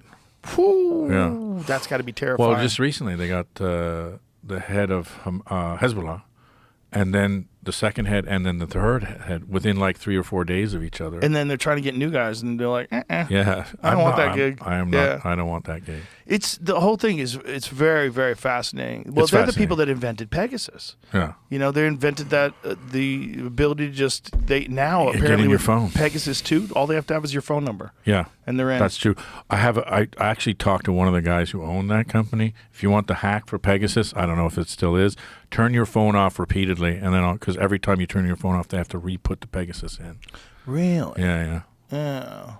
I don't know if I buy that. Well, that was from the dude. I would tell that to people just to, he's a fucking idiot. Shut his phone No, off. I got and it on from again. the owner. It's true. Meanwhile, you're never off. The phone's Meanwhile, they're like, actually never off. Yeah, exactly. That's how you could use Find Your Phone. Yeah. I mean, there's I'm sure there's probably some hacks, but Eric Prince has a new phone called the Unplugged phone that's designed by the guy who created Pegasus, apparently. And it's like this untrackable phone that kind of constantly, but Who knows? I They think can track everything. I think you are, Right, yeah. first of all, with quantum computing. Yeah. When quantum computing becomes ubiquitous, there's going to be no There's no more encryption. passwords. None. That's all Doesn't gone, work. folks. It does not work. Security, It's out the encryption, window. Bitcoin. Oh, yeah. Your credit cards. Oh, you're fucked. Everything. Everyone's fucked. And we're not prepared for that. 100% no. It's going to be real weird. Because I've always said, like, what money is today essentially is numbers. It's Yeah. just ones and zeros. Yeah, we Now, make it up. And the thing that you see with the internet is as technology increases, people get more and more access to information, to ones and zeros, to data. Yeah. The bottleneck is going to be money. Yeah. And eventually that's going to break through. And then what do you own? Yeah. And who owns what? And where is it stored? And what is it? It's all digital, and soon, very soon, there will be no digital encryption. There'll be no digital safety at all. Everything. By the way, you're talking about money. One of the most fascinating guys. I think you talked to him too. I went to Russia and I hung out with him at the Metropole, which is funny because it's famously every room is bugged because it was the only place they let foreigners stay in Moscow. And so we were at the Metropole and we got into surveillance, but he opened my phone and he was like, as we were having the interview, just showing me like how they can turn on the phone, how can it do, and how to like take out this part and take out this camera and do this and do that. Just like as he was talking about overall government surveillance of everybody, which, by the way, I don't think a lot of people know what he did. He said, look, the American government is illegally spying on its own people. Oh, and, yeah. And by the way, hadn't told him illegally. They weren't allowed to. The mafia guys, they had to get warrants from judges and shit to bug those cars. Now they don't have to get shit. They don't need shit. They just say they have fucking planes with IMSI catchers flying around. They're picking up right now what we're talking about. Oh, 100%. Every time I have a conversation, every text I send, even the fucked up ones, I go, well, someone's got that. Oh, yeah. So that's what they're going to say. So not only your money, but like your whole search history, whatever's in your fucking computer. I tell my kids, like, your phone is your whole human archive. And at some point, someone can take that thing and say, this is, evidence, or this is this, or this. So like you have to make sure that your phone is like, you have to always be thinking. Because not only that, if you're in some sort of a trial, all that shit becomes public record. Yeah. That's what gets really weird. Like, there's two different people that were involved in trials where my text messages to them became public and got printed in stories. One was Alex Jones, the other was Elon Musk. It's very strange that they just have access to your text messages. Yeah. Like, for what reason? Yeah. Because I'm talking to some guy that I know. Like, what do you like the fact that and with the Alex Jones thing, they wanted every text message he and I had ever exchanged. Wow. Fuck you. Yeah. Fuck you. So we got it down to whether or not he talked to me about Sandy Hook. That's another thing about this country. There has to be tort reform. Anyone can sue anybody for anything and not have to pay their lawyer, and the lawyer can take 50% of the Crazy. It's extortion, and it's I don't know. So something has to change there, because they're just sitting there suing people because they can. Yeah, that's it's a sport for people, and it's a way to make a living. I mean, it's like gold digging. It's a viable strategy. Yeah. It's ambulance extortion. shapers. There's a lot of that. There's a lot of that. Definitely a lot of that. Tort reform, that would be a good thing. So we got tort reform, we got education. But I think what we were talking about earlier with quantum computing and AI, I think we're all in real trouble. Yeah. Because I think this society is going to be completely reimagined. And it probably will lean towards some sort of a more socialist existence because of necessity, because of this money thing. Because I just really don't know how you're going to accumulate real wealth if everything becomes digital. I think if everything becomes digital, AI, quantum computing, we're gonna have real chaos. Well, the problem with quantum is it's going to be there's a whole new. So when the sort of West or the North or the rich countries, whatever, leave everyone else behind, monetarily, is when the last 20 years of digital expansion, and we just make $1 trillion companies, and they're over here, and we make all that money in that economy, and then you go to like 2/3 of the world, and that shit hasn't even penetrated yet, right? So it's like, so quantum computing is that on steroids, because it's like, there's going to be a whole new economy because all the other computers are fucking obsolete, all the security is obsolete. There's a whole new economy being generated. Who's it going to be generated by? The ultra smart, ultra early adopters, super fucking rich people who can afford the quantum, blah blah blah. Right. And everybody else is going even further fucking that way, going, there's no more fucking fish. Right. And if you're just like, rioting to get universal basic income raised up to $125,000 a year, like that's what we're going to be dealing with. So people are looking for incremental improvements in their life where they don't have any other way to make money. It's like they're stuck on the dole. And we could have an entire class of society that's just stuck on the dole forever. Which gets larger and larger. Yeah, which gets larger and larger, especially as technology increases to the point where almost all jobs are irrelevant. Like Hollywood is in deep shit. They're in real That's deep what the strike was about, because I'm doing it with news myself. You can get so when you do news, you have news services, right? So you get a news service, you get a wire, comes in, and you go, oh, fuck, somebody fucking blew up the car. And you have a news team. So you send out shooters and you send out a producer and a fucking, hey, you know what I'm saying? And then he comes back, and I would say news should be called olds, because you're just sitting there 3 days ago, something happened by me. Right. With AI, it comes in right away. This just happened in Gaza. You can have video. You can say, I want Walter Cronkite in black and white reading me my news from Reuters, right? Right. It can be Peter Jennings circa blown out color from Vietnam era. It could be 90s era. It could be, I want Pravda Tass fucking Russian Soviet fuck. You can pick your own newscaster reading you verified news, right away before anybody else, before Fox, before fucking MSNBC, before CNN, before anybody, BBC, anybody. And you're like, why wouldn't you do that? Right. So of course, but if you take that a step further, everyone can become their own, movie director, because you can just plug in your story. You want to talk about art? You can plug in your story, make a movie. You do it through prompts, and it'll do it almost instantaneously. Yeah. That's what's going to be so bizarre. And then the real problem with that is if AI is controlling the news, like who's controlling AI? Like what control are we going to get to a point where we say, well, we're going to have to let sentient AI control information? And then we find out that sentient AI is withholding information from us because it doesn't think we're emotionally stable enough to process it, which we probably aren't. Yeah. If there's some sort of a civil turmoil that could happen because some information gets released. If you were AI now and we're looking at the shit we're doing, you'd say, yeah, these guys don't know what the fuck are they we got doing? to take them. They're not good for this planet. Yeah, we would corner Zelensky and go, what are you up to?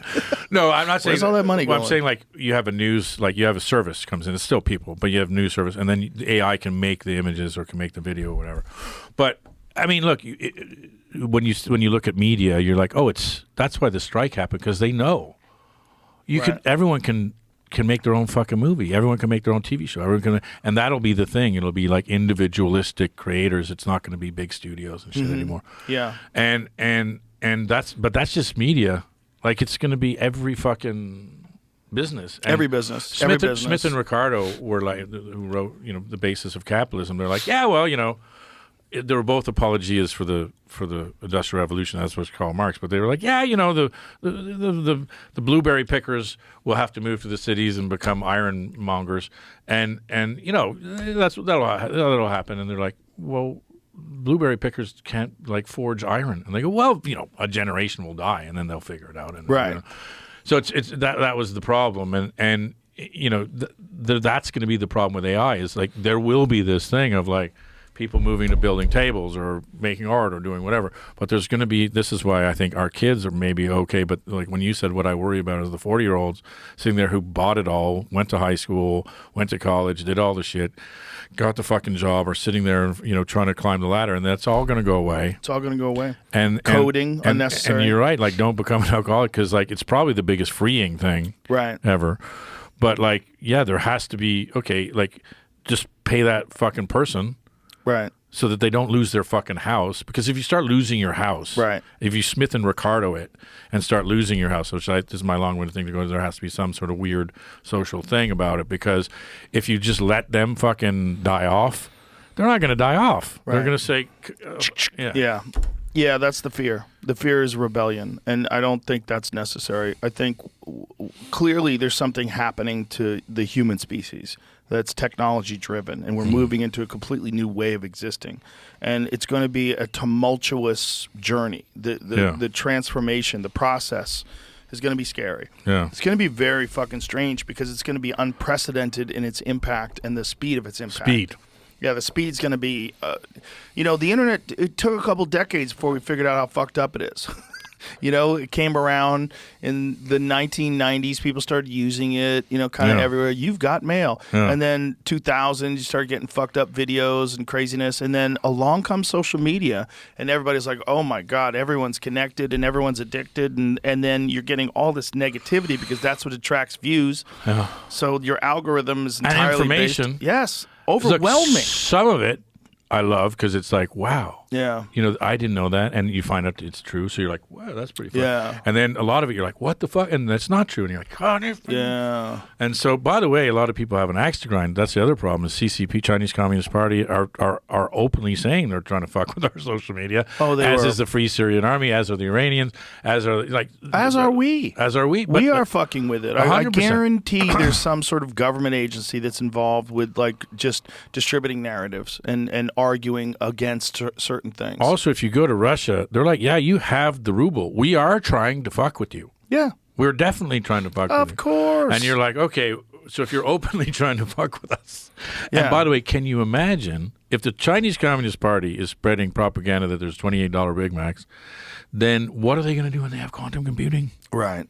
Well, once they have quantum computing, we're fucked financially. Well, it's a race between us and them. Because as soon as someone has that with AI, the whole financial institutions crumble. We're going to be in a giant mess. And I don't understand how they could ever figure out a way to stop that. Yeah. I just don't. I see as technology scales up, it's just going to have more power and more access. And the innovation is going to come so fast, you're not going to be able to keep up with it. And all of a sudden, it'll be too late. Yeah. Remember when we were growing up, there was a big thing about like, how you adopt technology. It takes you like 10 years to adopt. What was it called? There was a term for it. It was a big deal in the 80s and 90s about culture lag, tech lag, something. You remember this? No. No. And it was a big concept when I was growing up. Anyway, How long it takes society to adapt to a new technology, and it was a big deal. And culture lag, something like that. And there's like the speed with which quantum is going to change quantum married with AI. Right. The speed with which it changes everything is going to be like. I mean, I don't think we're even going to be able to sort of process that change. You know? No, I think it's going to happen so quick. And I have the craziest thought about it that just keeps popping into my head is that I think that we are creating a new life form. That's what I really think. With AI? Yeah. Well, that's sort of been But I think that's what the universe does. I think that's probably what all these alien encounters are. I don't think they're biological anymore. I think life gets to a certain point where it gets so smart that it creates a new version of itself that's superior. And either we get to aliens. Either it merges with it. I think that's what the aliens are. I think they're us. I think they're us in the future. I think there's parallel. Well, that's the mathematical thing, right? Yeah. It's more mathematically plausible that it's us in the future than we evolved this way. Well, it's also probably other civilizations from other places that are far more advanced that have figured out a way to get here. And it might be interdimensional travelers, which sounds ridiculous until you talk to actual physicists that can tell you it's provable. Yeah, dark matter, dark energy. 10 or 11. We don't even know what that is. Well, that's just a lack of an understanding of what the fuck is going on. Well, I love that. Did you ever, if you haven't, Taylor Wilson, who's like the fucking genius of all genius physicists. He's a young kid. Built a functioning fusion reactor in his Reno garage when he was 13 years old. Michio Kaku did something like that. This guy is next fucking level. Michio Kaku, I think he made a particle collider in his house. Yeah, super. He refined his own yellow cake. He staked claims and got uranium and turned it into yellow cake. I mean, that's nuts. Yeah. How old is this kid? 30. Now he's 30, but when he was 13, insanity. so he was 13. The government took him. Jesus I've been Christ. there. That's his. What a I've been fucking there. super nerd. He's so amazing. But like, whenever you want to talk about anything that has to do with physics, he's the guy. And but what I love about it is, like, I think he was part of the team. I don't want to get anybody in trouble. I think he was part of the team, or he knew about it anyway. He explained it to me. The guys in Peru, with the fucking most advanced telescope, and they're like VLT. Yeah, they're like, the planets are all here, right? And they should be here. They're not in the right place. And somebody had to go, the math is wrong. I like to believe it's him, but maybe not. Somebody said the math is wrong. And they're like, the math is wrong. That's all of the math. That's like physics is wrong. Yeah, physics is wrong. So like, because there's too much gravity to keep all the planets in play, they should be fucking flying off. And so like, okay, 90% of the universe we can't see. It's dark matter, dark energy, and there's things deep in the coal mines, and they have like these baths of some gas, which they can see. They're weakly interacting molecular particles, WIMPs, and they have been this like now the fifth dimension, which is now leading to there's infinite fucking universes and infinite possibilities and infinite. So you're not crazy because physics is now saying all of this shit is fucking probable. Now. Yeah. So that's one thing. Two is when I was talking to a very smart person, I'm not going to say their name because I don't get anybody in trouble, but they're like, look, interstellar travel isn't going to be you and I go on a fucking spaceship, right? It's going to be you download your brain into a computer. It goes via laser into another thing that's got a 3D printer of a human that resembles you or might not resemble you, and it goes and you downloads, and that's how you go these vast distances in space. And you're like, oh, maybe. So, but if they're doing that in the future, maybe. But if they're doing, I'm not saying that that's it. Right. That's the way. But if it does happen, then it makes sense that you got these mixes. If you're downloading your brain into a computer, then it's possible that brain gets mixed up with AI. But what does that even mean? Like, Exactly. what is the thing? Is like, what is your brain, and is the soul a real thing? Because I tend to think the soul's a real thing. I do too. I think there is some sort of a life force that's inside of you that's not just your heart beating. Mm-hmm. I think there's a thing inside of people, and I think you recognize it when you're around people, and I think it's one of the most unique aspects of being a conscious creature is that we think of us We think of ourselves as individuals, but we're really connected to some great well of souls. The field, yeah. Yeah, there's something that's going on where we're all in this together in some bizarre way that's, for some reason, very difficult for us to recognize in normal, regular life. It's hard for us to, like, you get these moments where you feel it, whether it's a psychedelic experience, a near-death experience, a profound love feeling. There's joy. Yeah, there's the birth of a child. Yeah. There's moments in life where you feel like everything's connected. Like you see, like, through the curtains. Yeah. And you get a chance, like, God, this is so much bigger than us. Or It's creativity. bigger than everything. When something just comes to you and you're like, Yeah. where the fuck did that come from? Right. It's in the space around you somehow or another. Like that's the concept of, like, consciousness being, like, what you're actually is tuning in to what's out there. It's not local. Like, your consciousness is not this local thing. Your brain, the local thing, is just an antenna. Yeah. And it's distributing this consciousness through your unique biology and unique life experiences and where you live and who you're friends with and what you interact with on a daily basis, what kind of energy you get in, what kind of energy you put out. And it's all somehow or another bizarrely connected to the way the whole universe works. Yeah. That it all works together as one unique, gigantic system. Yeah, religion, Yeah. philosophy, also psychology. It all is like, there's one thing out there. And, Yeah. you know, it's and you're like, what the fuck it is? And that's, like, I mean, that's what it comes down to, is like consciousness. And as you get older and more mortal and realizing we don't have that much more time, that's the kind of shit. That's why I said it's stupid to think that when you're 19 to study philosophy and religion. Like, when you get older and you're feeling more mortal and your brain's open to it, you're like, what the fuck are we doing here? What's it all about? You know, that's the craziest theory that came from the Bob Lazar stuff.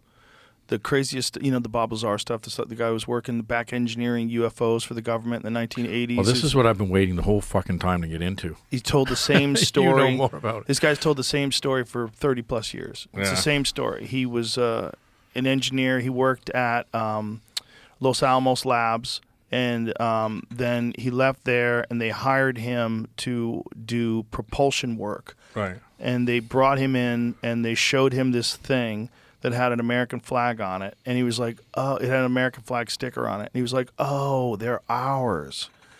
That's why everybody's seeing these things. This is like some top secret thing that we're working on.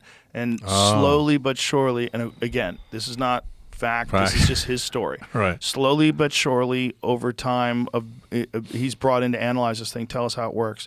He realized, like, this is not ours. It's too small. The ship was made for 3-foot tall inhabitants. Everything looked like it was 3D printed. There was no seams. There was no bolts. The whole thing there was no electronics. It somehow or another was connected to the minds of the pilots. And it had some sort of a reactor that had a stable form of element 115, which was just theoretical at the time. It wasn't even proven until they proved it with a particle collider in, like, the 2000s. So this guy was telling this story about how they have this element, and so they bombard this element with radiation, and it makes this gravity propulsion device, and it moves. So one of the things that he said was that they had a very thick book that was all information about religion. And that this was one of the things that they had got from these alien inhabitants, that we are vessels, that they look at us as containers for souls. Well, that's Scientology. Well, it's a little nutty. But, but also, like, just think about it this way. That sounds crazy, that we're vessels for souls. But imagine if the life force of a soul is a real thing that's limited to biological organisms. But then you create life that is not biological, and you create this thing that is this sentient life force that's digital, completely digital, but it doesn't have a life force. It doesn't have soul to it. Now, imagine you bridge the gap with hybrids. So you have a thing that is part alive, part a biological organism, and part interconnected. And it needs to be, if it wants to continue to have creativity and desire and needs, and it actually has a task that it wants to accomplish, and that this has to be connected somehow or another to biology. And that if you want biology, you have to have a soul. It's interesting because speaking of kids, I believe that humanity is a grand evolutionary experiment, because a lot of the things that happen to you are weird. Like when you have a kid, you change, and when men have kids, they change. When women have kids, they change. The kids change. Like, all these things happen. And it's just like this thing of like, we have to do it. And it puts you on a path, and you're like, are we a grand evolutionary experiment? And if so, why? Well, if this is what the universe does when it creates superior beings, it kind of makes sense that we have all the attributes that we have. It makes sense that we're territorial. It makes sense that we fight over resources. It makes sense that we're competitive. And it makes sense that we're inquisitive and that we constantly search for innovation. We want the newest, best stuff all the time. We have throughout human history. We've always aspired to have the best plows, the best trucks, the best this, the best that. We always want better, and we're always working on these things. Yeah. What does that lead to? That leads to artificial intelligence. It's almost like that's what we're doing. We're making this cocoon, and the butterfly is going to come out of the cocoon, and we don't even know why we're making it. We're just fucking toiling along, doing our thing. And it also connects to materialism, because one of the things that materialism does is it encourages innovation. Yeah. And it encourages constant purchasing of goods. If the phones that we have right now are perfect and we never have to get a new phone, all you have to do is repair them, it would just be repair shops everywhere. You wouldn't need a new phone. There would be no need for innovation. Light bulbs. Yeah. Yeah, right. But light bulbs were better. They used to be better because they didn't burn out. They never burned out. Yeah, but then they came out with the LED light bulbs, and like, it's actually even better, because then they don't, I like the old light bulbs. they're all The cool. ones that never burned out. They are cool. No, those ones burned out. No, the original light bulbs never burned out. Yeah, they just have to make the filaments bigger. Yeah. We're just like, make it so they die off. Yeah, Fuck 'cause those it's a whole people. industry. Make them buy another light bulb There in a you go. year. And that's it. Yeah, all the time. Yeah, you Yeah. shut the lights out. You're going to burn the light bulbs. Yeah. Yeah, and then they burn. They get black in the bottom. But like, shit, we lost the light bulb. Yeah. You gotta get a new one. But if phones were, if we're satisfied, phones are so good. Why do we need new phones? Yeah. Well, we do. Oh, Every the year. iPhone 16 is coming out. Every Are you year. going to get it? Every year. Ooh, Samsung has a 25, Ultra 25's got a better zoom. Yeah. And you just fucking keep hopping on that. It's just a normal thing that we do. We do it with computers. We do it with everything. Yeah. We do it with cars. And I think that's That leads just to a AI. constant thirst. Was it for Moore's technology. law? Yeah, Moore's law. But Moore's law is out the window. It's out the window now. It's all exponential anyway. As Yeah. soon as all this stuff gets popped out, as Yeah. soon as we give birth to that AI demon. So I cut you off when I shouldn't have, because I was wanting to hear you talk to more people who are more connected about aliens than anybody else. So I wanted to sort of mind that a little bit. So it's 3-foot-high aliens who we have their technology in Area 54 or whatever. Supposedly, Area 51. Supposedly, S4. Area 51, S4 is where S4. Site 4 is where he worked. See? I don't know. Yeah, I nobody don't know. knows. I don't know how much of it's bullshit. I think some of it's bullshit, right? So whatever it is, you have to say some of it's bullshit. It seems like the United States government is spending an inordinate amount of time studying these things. There seems like there's a ton of whistleblowers. There's a ton of programs that most of us did not know about. So why do these programs exist? So it is either a top secret drone program that has a super sophisticated propulsion system that's far beyond anything that we're aware of today. That's probably true as well. But also, the universe is filled with stars. The universe is filled with planets. The odds that none of them have life are very low.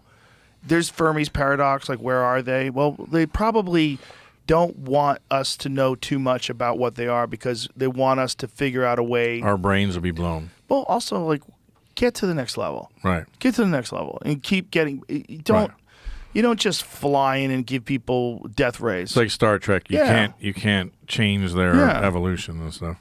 I would imagine the correct path is to let people evolve.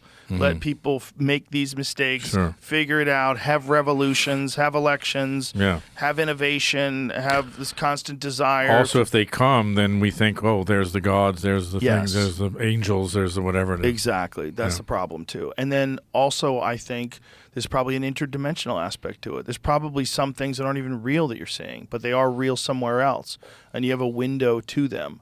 There's probably bizarre states of consciousness where a certain amount of psychedelic chemicals are released by your brain, and a certain level of anxiety, in a certain environment and circumstance where you have access to a frequency that's not normally available to you. Yeah. And I think some people are having these kind of experiences, and they're calling them aliens. But I do think there's something going on with crafts. And the thing about these crafts is they existed way before there's any reasonable assumption that people had technology that could do those things. Like the Kenneth Arnold sightings from the 1950s are the best example. Something that was moving far faster than anything that we had, silent, looked like a saucer, skipping over the sky. They saw like a bunch of them flying around. Yeah. These guys are fighter jet pilots. They don't have a history of making up things. They're not liars. And there's a ton of those sightings. Yeah. And those sightings go way back. They go way back. And it's probably some of the stories in the Bible and the Bhagavad Gita. You know, there's a bunch of stories about flying things and flying chariots and wars in the sky. There's some wild shit. And you got to imagine that if this is a long, slow process that every intelligent being goes through in the universe, that this is just like... We look out, we see all these different planets that are in the Goldilocks zone. So we know that the kind of life that we have can exist in these planets. How many of them have people or things or some form of super intelligent organism? Yeah. Probably infinite numbers. And they probably visit emerging civilizations. It just makes sense. Just like we would. Just like we would visit a Stone Age culture and watch them from afar. If we found some lost tribe in Siberia, you know, with fucking... Like the island off India, you're not allowed Yes, to go North there. Sentinel Island, yeah. There's tons of examples of how we behave in those situations, and we're retarded.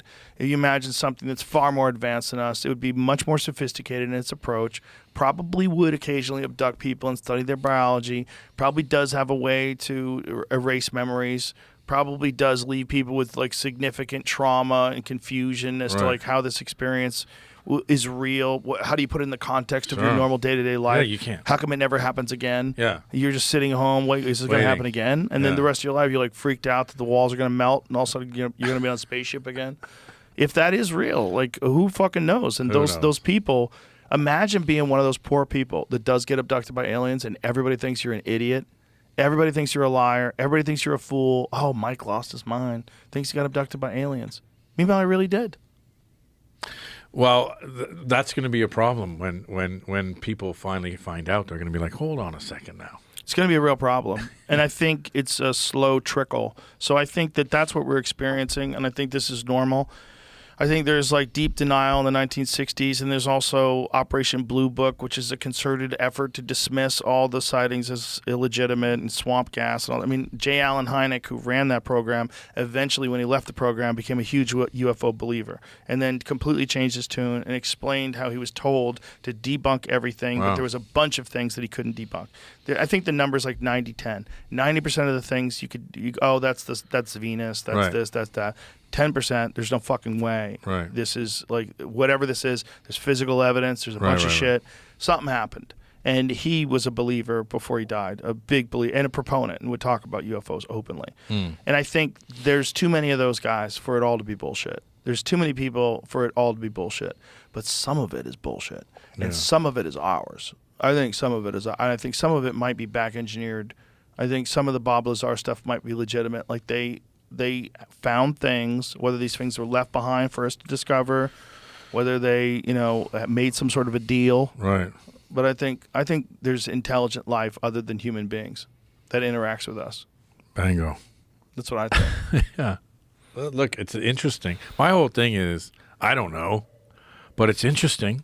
And why not, like, look into it, and why not read about it, and why not? I mean, people are like, well, this is the other thing, not just with this, with everything. Everyone's so dismissive about everything. You're like, oh, wow, you're a fucking wingnut if you believe in that shit, or if you read about it, or if you want to look into it. I'm like, I have questions. Right. I want to ask questions. Why is it bad to ask questions? Right. Why can't I talk about? Why can't I think about? By the way, people will freak out that we're talking about, and you're like, why? We're two guys chopping it up, like on your front porch, and be like, look, let's ask questions. You're an interesting guy. You meet a lot of interesting people, so you are well informed. I'd say better than 90%, 99% of people in the world. Okay, let's talk about it. That's interesting. Yeah. No, it is interesting. I think so. Yeah. Obviously, a lot of people agree. It's just you're always going to have people complaining. You just can't listen. Yeah. That's the thing. It's like if you live your life by the whim of people that are willing to complain openly about almost anything, you're going to live a terrible life. Yeah. And these kind of things, if they're not fascinating to you, that's fine. That's you. But I don't know how you could not be fascinated by congressional disclosures, whistleblowers talking about programs that are beyond oversight, that are retrieving crashed UFOs and back engineering them. And we've been doing this for decades. Because if they're telling the truth, either this is a spectacular lie or they're telling the truth. Yeah. And if they're telling the truth, how the fuck are you not interested? How are you not interested? What I have, to go another level, is the problem that I have is you're like, okay, we're interested in big pharma. We're interested in big food. We're interested in oil. We're interested in military industrial complex. We're interested in all this stuff. But if you start talking about aliens, or if you start talking about this, or if you start talking about multidimensional, whatever, people, well, it negates all the other stuff you're talking about. Why? Only to idiots. There's way more That's a people good that are. I mean, even the New York Times in 2017, they That's a good point. posted legitimate journalism on Well, that's a good point. UFOs. And But a lot of people, you know, sure, there are a but lot of people. You can't listen to them people. There's a lot of people that could join a cult. Like if you wanted to start a cult, you could probably do a really good job. You probably have a lot of people in your cult. So Be really easy you'd to have do. the biggest cult around. Pretty easy to do, Yeah. right? Why? Because a lot of people are gullible and they're stupid. It's easy to get people to do things. It's Yeah. easy to get people mad. It's easy to get people that think that Donald Trump is Hitler, and it's easy to get people to think that Donald Trump was Jesus.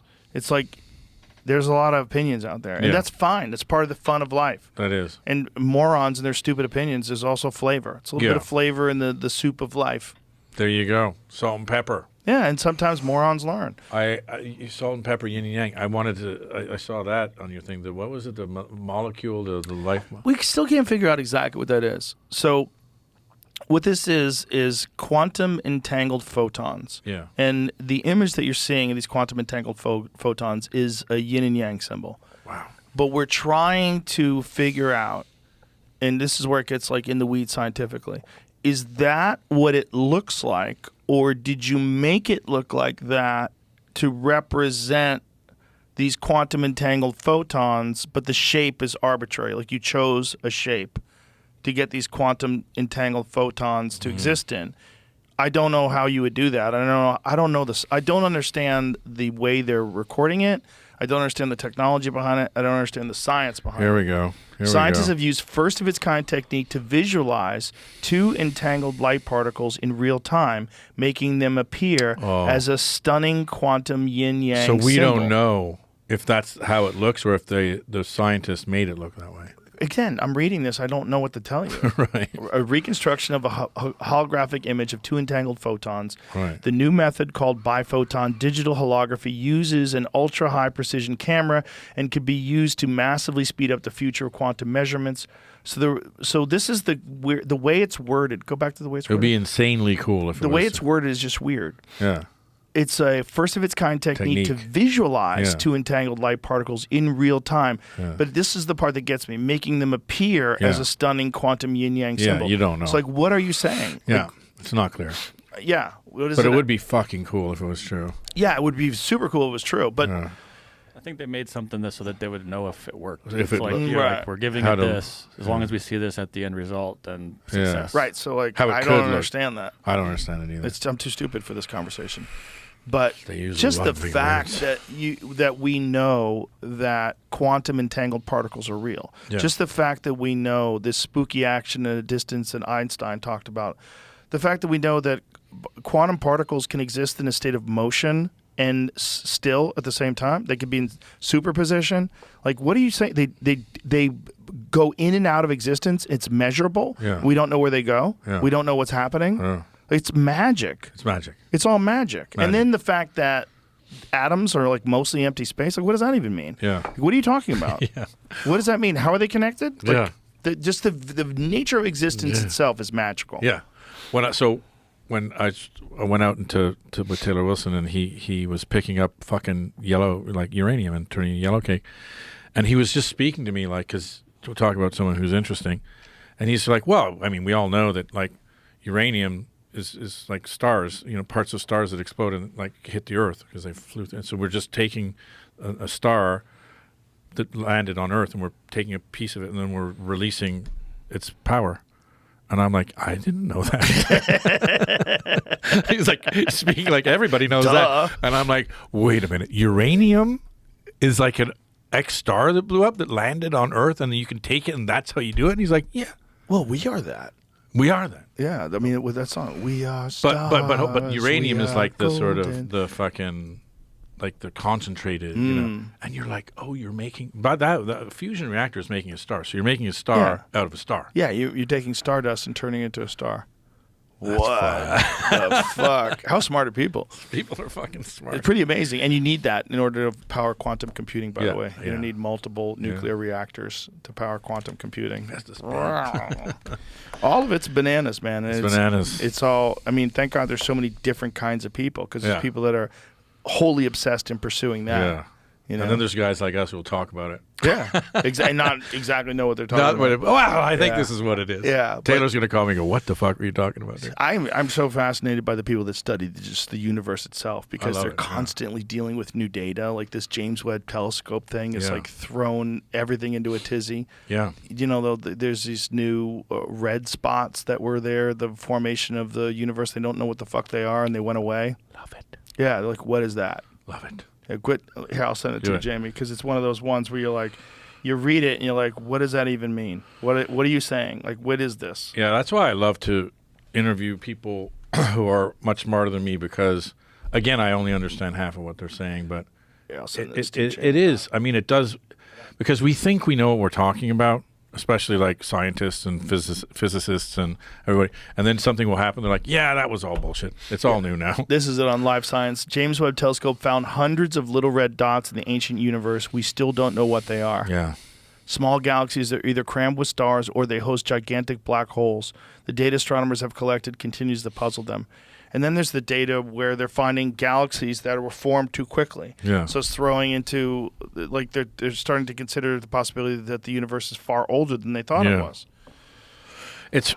It's amazing. It's I nuts. love it. It's nuts. I love it. And it's probably filled with life, just like Yeah. us. There's probably people doing stupid shit all over the universe. Can you imagine Yeah. if they fucking finally find out and they went, yeah, like Egypt. Mm-hmm. What do you got there?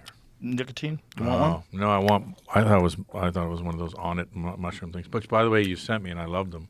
Which one did you Alpha Brain? Or Alpha did you brain, do, alpha brain, yeah. alpha brain, alpha brain. That's not mushrooms. We have a mushroom one too. I have It's called you Shroom sent me Tech. a shroom tech. Yeah, that's a You sent me workout one. whatever you sent. Yeah, me. that's a cordyceps mushroom. It's great for oxygen utilization. Yeah, you sent That it to shit's me, legit.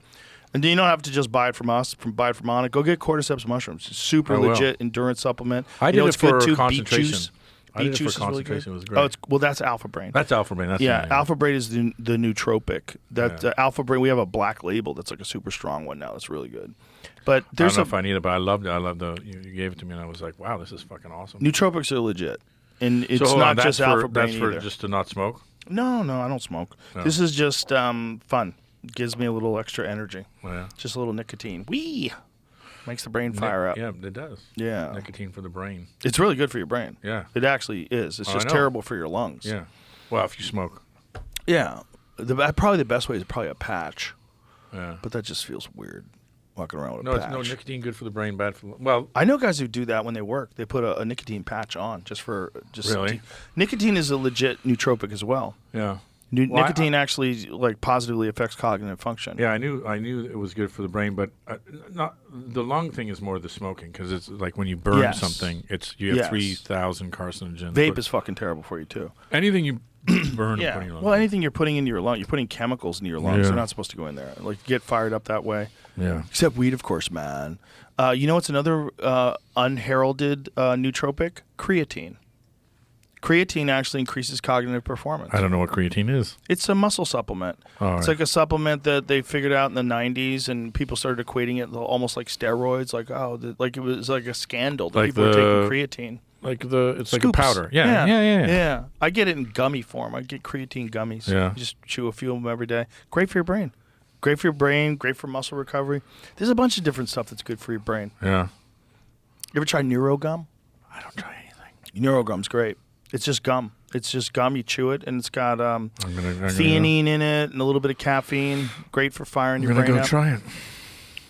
So when you're doing this podcast thing, do you have like a weekly schedule? You doing it twice a week? Yeah, we just You doing started. I've done like 5. And like again, So you do it once a week? How yeah, often do it's you gonna do be it? once a week. It's gonna be once a week, and I do. Like, I'm interested in a lot of stuff. and so I'm new to the podcast game, but I start. It's like basically I start out. It's like they're long. They're like 3-parters, and it starts out with something I'm fascinated by that's on social media. So, for example, that's the reason why I'm talking about this stuff. But like something can come up and there's memes and like the assassination attempt, and then there's conspiracy theories on both sides, and I'm like, everyone's interested in it. Why don't we dig into it? Let's dig in. Right. And so I dig in, and I know a lot of people, can call them, get access, and talk to them. I just ask questions. Again, I'm not, and I don't have I'm not trying to shoehorn anything into anything. I'm just like, what? Just talk. Just let's go. What is this? Yeah. Yeah. And so I find that really, really fun, really interesting. Are you mixing this in with investigative journalism? Are you like going places and talking to people, so I'm and you doing put it all both, together? and then I'm just meeting interesting people. And I'll meet somebody interesting, and I'll just say, fuck it, we'll just talk, and it'll just be a straight podcast, and we're just talking for like 2 hours. Like Peter Dale Scott blew my mind, and there's a lot of people out there. Like it'll be a mix of big names, but I also want to go talk to the people who are, putting stuff up and where they're getting their stuff and where they're getting their facts. Just dig in, basically, and you can dig in on the high end and dig on the low. What I've found is, if you get into the creation of the meme and who's creating it, it sort of starts as a wide thing, and then it goes down into like some sort of like a philosophy or something bigger. And then when you get to the people who are, like, for example, with the assassination attempts, it got pretty quickly into the deep state. And I'm like, well, let's talk about the deep state, because everyone bandies the word around, but nobody fucking really knows what it is if you like want to get into clinical explanations or have real positive facts about what are the historical evidence so that this exists and that they do this all the fucking time. Right. And so I'm like, okay, let's chop it up and get into it. And that was like, super fun. And so I'm getting into all the stuff that I find interesting online and on, in social media, and saying, let's just get into it. Yeah. Just whatever you're interested in. Whatever I'm interested. The thing, look, I love all of this stuff. So like, I mean, right now I'm doing a lot of political stuff because it's the electoral cycle and it's crazy. Mm-hmm. And there's so much fucking bullshit. Like, and then when you see stuff, you're like, well, where's it coming from? Right. Like, where's this fucking coming from? Well, and you're right. Everyone has an agenda. Sorry. Well, that's just what's so crazy about having so many different groups manipulating us through bots. That we don't really know what people actually think. And the problem with people is they don't really know what they actually think. They know like what people like. There's a large percentage, and I'm going to just say men because these are the ones that bother me the most. Sure. Men who say things because they know that people want to hear them, and because they know it won't get them in trouble to say it, and they don't necessarily believe it. Like, it could be about trans athletes. It could be about, like, some sort of... It's a lot like of it is connected to correct? woke stuff. Yeah, politically correct. A lot of it's connected to ideology. Like, they'll have a super positive gaslighting version of what's going on at the border. Right. And they do it because they have to. Super positive? Yeah, super positive. Like, it's important. Immigration's important. And, it's very difficult for these people otherwise. Like, okay. And they have this, like, bullshit. Yeah, okay, also terrorists. Okay, also murderers and rapists getting released from Venezuelan prisons, making their way across the border. All that's real. But there's two sides to that story. That's the one thing, too. Like, 100%. So I when I did my dive into immigration, you're like, because the reason why I got into this, you see the gates opening up and people coming through, and I'm like, hold on a second. I've been reporting on the border for, like, I don't know, 10 years. There's no fucking gate where people fucking run through the gate, right? Right. And then you look into the thing, and it's like, oh, yeah, like that was before the border, it's after the border, and they were trying to get to the border, because what they try to do is, like, basically touch the fucking fence so that the border guards will then come so that they can get processed, right? And so, like, the gates open and all that shit, and the whole, like, open border shit, right? It's not true. But what do you mean it's not true? It's not. You don't have an open border where people are just fucking coming in. Like, look, I'm an immigrant. Like, I know how it works. You have to come in, and it's have you really been hard. down to the south? Yeah, we've been down to the south. We've rode the beast. We're in the Darien Gap. Look, hold on. Before I get fucking into it, but there's on the other side. Yes, it's true. So there's an immigration problem, a huge immigration problem, and there are bad people getting through, and there are cartels running things, and there are illegal people, and there are all this stuff. And by the way, the Republicans have a great message that they stay on. The Democrats don't have a response to that message, right? It's a political fucking quagmire. But I don't care about the political quagmire. I'm like, let's go down. We talked to the head of the border guards. We talked to both the head of the border guards. We talked to sheriffs. We talked to militia dudes in Texas. We talked to everybody, right? And the problem is that there's just fucking shit on both sides, and there's no fucking sanity when it comes to immigration. There's nobody really saying, okay, this is what's happening here. This is what's happening here. Yes, this is bad, but this is this and this is that and the other thing. And there's two narratives. And one narrative is there's open borders with rapists and murderers coming in and eating the cats and eating the dogs. And then on the other side, there's no real, well, that's not really happening. What happened was they were in Mexico, and now that they're being released in here. And here's the stats: 80% come to their meetings, like their whatever the fuck it is, I'm forgetting the word now, but when they get after they get processed, but they get processed and then they have to come to a meeting and a meeting and a meeting, and the Democrats are like, yeah, it's 85%, and the Republicans are it's like 90% don't come and 85% do come, and you're like, well, where's the fucking stats coming from? Can we not talk to Homeland? So we reached out to Homeland, we reached out to the fucking committee that runs immigration, we reached out to everybody, and this is why it gets so frustrating, is because nobody is like every answer is different. Every answer is completely different. Sorry to interrupt, but this is why I find it fascinating, because there are, especially on immigration, there are so many givens about what shit means, and in actual fact, like an open border doesn't mean an open border. It doesn't mean you can just fucking walk across the border into America. That doesn't happen. But some people are walking across the border into America. They're getting smuggled, or they're trying to get to the border where they give themselves up to border guards who then process them. They become processed. They either get kicked out, they go back, they stay here, and then they get fucking whatever. There's 50 different things that can happen. But like to me, when I saw the open border, so they'll have a tweet, right? Mm-hmm. And it'll say open borders, and they'll have a fucking gate opening with people running through that gate. So you think like, oh, that's the gate to America that people are running through. Well, there's a lot of openings. I mean, that's the thing about it. Turns out that footage is all, of course, not true. There are openings in the sense of people can smuggle themselves in through the desert at night. Well, you're saying smuggle, but people just go across on their own accord too. It's not just like smuggling. Well, there's a lot of smuggling. There's a lot of smuggling. A lot of it. I mean, a lot of it is run by the cartels. Yeah.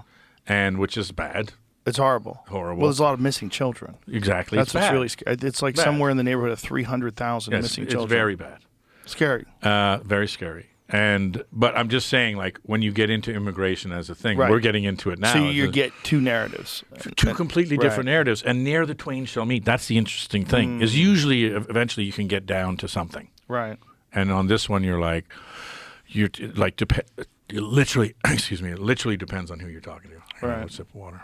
Yeah, that's what's scary about today, is that it's hard to figure out, and depending upon what tribe you're a part of. You know, if you're on the tribe of the right, you think one thing. You're on the tribe of the left. Even if you're tribeless, I'm sitting there going, okay, so they'll talk to them about something. So I remember when I was interviewing Obama at the end of his presidency, I was like, what are your big, and all he wanted to talk about was the Republicans. He didn't want to talk about his presidency. So I went to go see Speaker Boehner, because I was talking about Speaker, who, by the way, lovely guy, great guy, and he wanted to talk about his thing. And so you talk...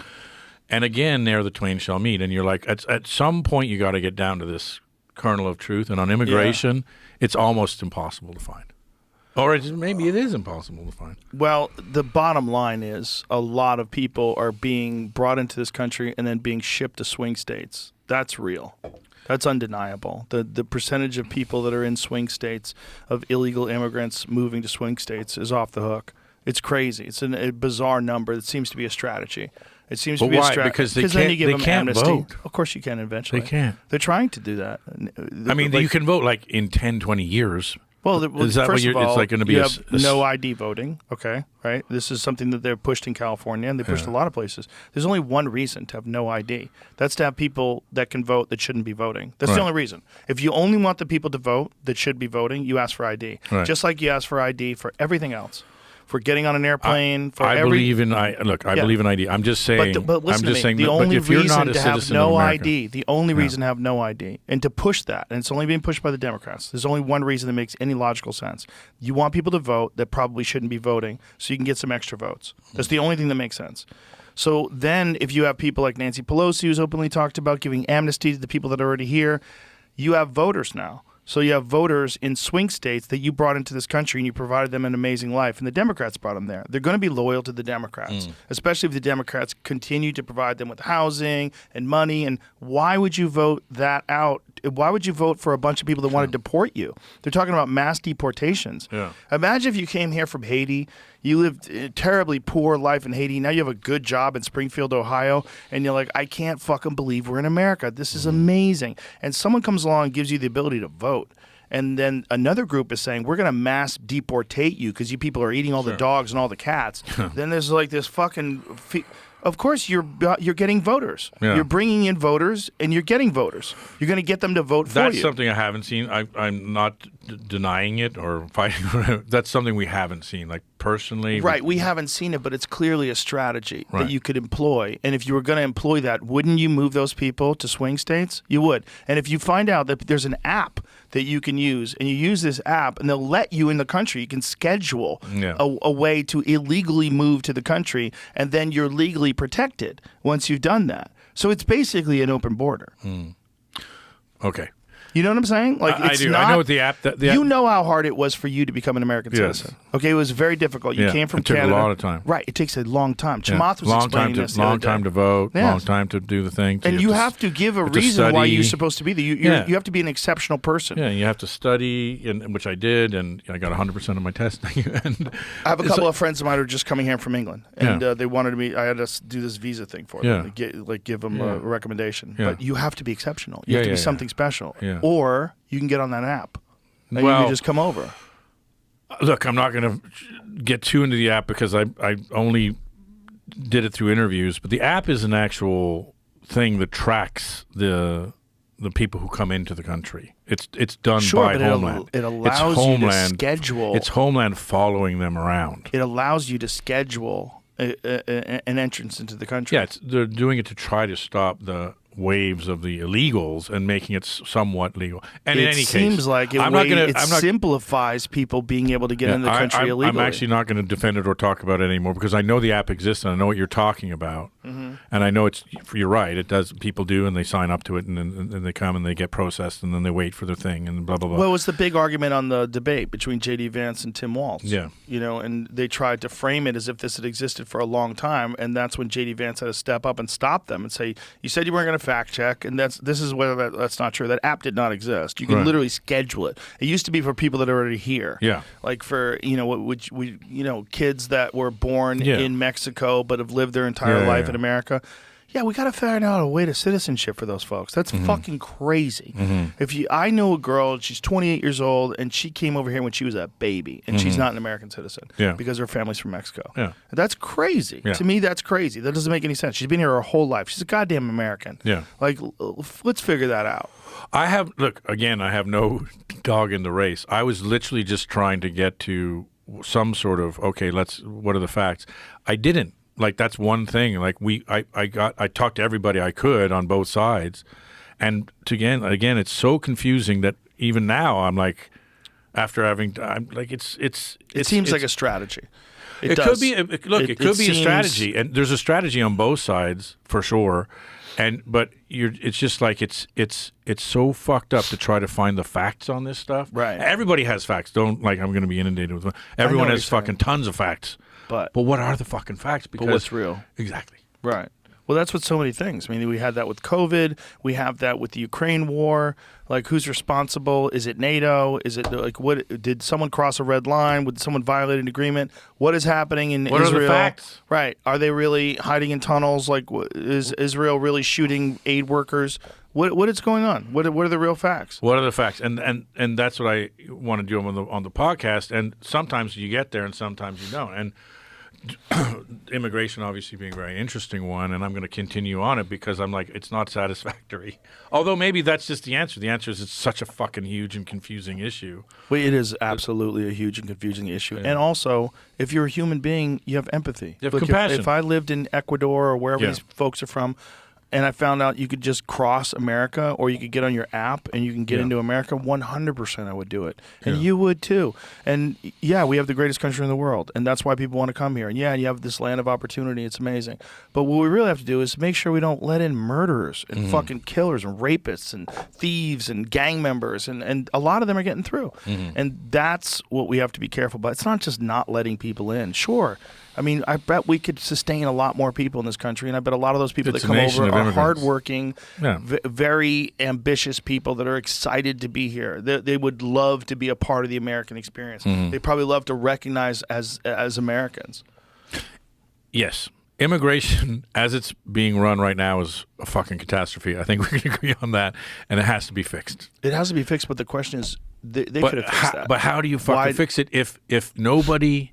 If it's become so political, and you can get into COVID on this exact same problem, it's become so political that there's no fucking root basis in truth, and people believe on one side this thing and believe on the other side this thing, and fucking nobody's going to meet them in the middle.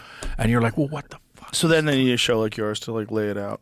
That's what it is. You need something where someone is like going to at least try and not come at it from a right-wing perspective or a left-wing perspective. Just come at it from like, this is what it is. Yeah. I think there's more politically homeless people now than ever. I really do believe that. And they're going to side with one side or the other based on their opinion, mostly about Donald Trump. But other than that, it's like you're trying to figure out like what team you belong on. And both teams are filled with scoundrels. You go far enough to the left and far enough to the right, you have the same kind of monster that's just adopted a different ideology. That's all it is. And they're politicians. And it's not just politicians; it's gang members. It's just it's the politicians, of course, that are like the leaders. But you've got these gang members because basically anybody can join. Anybody could join the left, and anybody can join the right. And there's a lot of mentally ill people out there, and so they join this, and their whole identity revolves on crushing the right or crushing the left and owning the libs. You know, that's a giant percentage of social media. All these mentally ill people that are in a gang, and that's all it is. And that's why they attack people, try to deplatform them, try to get them fired, letter campaigns. They're gang members. It's a gang, and it gives them purpose because they don't have purpose in their life, which is why they're on Twitter 12 hours a day because they're mentally ill. And it's exacerbated by social media. It is, because it's become so big, it is informing policy. I mean, on both sides. Because if you look at what gets adopted as narrative, then the narrative is being written on social media. It's not being written by traditional news. Right. And so, fine. Like that's why I'm like, hold on a second. I'm fascinated by this shit. You're fascinated by it. I think pretty much everybody's fascinated by this shit. It's when it's informing policy, but nobody's actually reporting on it or digging in or getting in. Everybody's still I don't give a shit about the mainstream media. I give a shit about this stuff. The only way you find the truth is social media. It's just you have to do a lot of sifting. A lot of sifting. You got to figure out who's legit. And that's where community notes comes in very handy. Yeah. I like that. Yeah. And it clowns people on both sides. Yeah. And it's good. It's very important. Well, that's what I said. I said, look, I'm just going to go in and try to dig through some of the shit, which, by the way, proved to be a lot harder. It's fucking real journalism, right? Like, if you want to do that, I mean, you know better than anybody. It's real journalism. Yeah, and it's fun because there's a lot of people want to talk about a lot of stuff. Yeah, and especially the way you're doing it now, where small. Just small, baby. Keep it tight. Small, baby. Tight ship. I learned from the best. It's nobody wants to listen. All these fucking dudes. All these dudes. They get big, and then they have staff. And I go over their place. I'm like, why are all these people here, dude? There's so many people here. This is a mess. You did it right. I'll give it to you, man. You did it right. And by the way, surprisingly, maybe not surprisingly, very wise. I'm speaking. I know of which I speak. I didn't fucking do it right. So. I'm saying you did. So nobody came knocking with those dollars. I didn't have a thing that you could sell like that. Because my thing only works if I'm at the microphone. If you're at it, yeah. It's a different thing, it only works if I keep doing it exactly the same way. Do it, baby. I love it. I'm proud of you. Thank you, my friend. You're a beautiful baby boy. We've known each other a long time. Long time, bro. It's kind of crazy. Long time. But it was back in the fucking Tarzana or whatever it was, just over. What was that, Tarzana? Woodland Hills. Woodland Hills. Yeah, Woodland Hills. the old days. School. Yeah. You got me so fucked up on one of your fucking crazy weed fucking, this is a fucking Purple Haze fucking White Widow. Probably some Joey Diaz and stuff. I remember just like either there's a microphone here or... Yeah, that's the problem. We used to get people way high before the show, and then they would kind of close off because you could see them be paranoid. No, it's terrible. Because a couple of drinks maybe, but I can't, like, if when I'm stoned, I'm like, I can't talk. It is a bad strategy. Yeah. Pretty funny, though.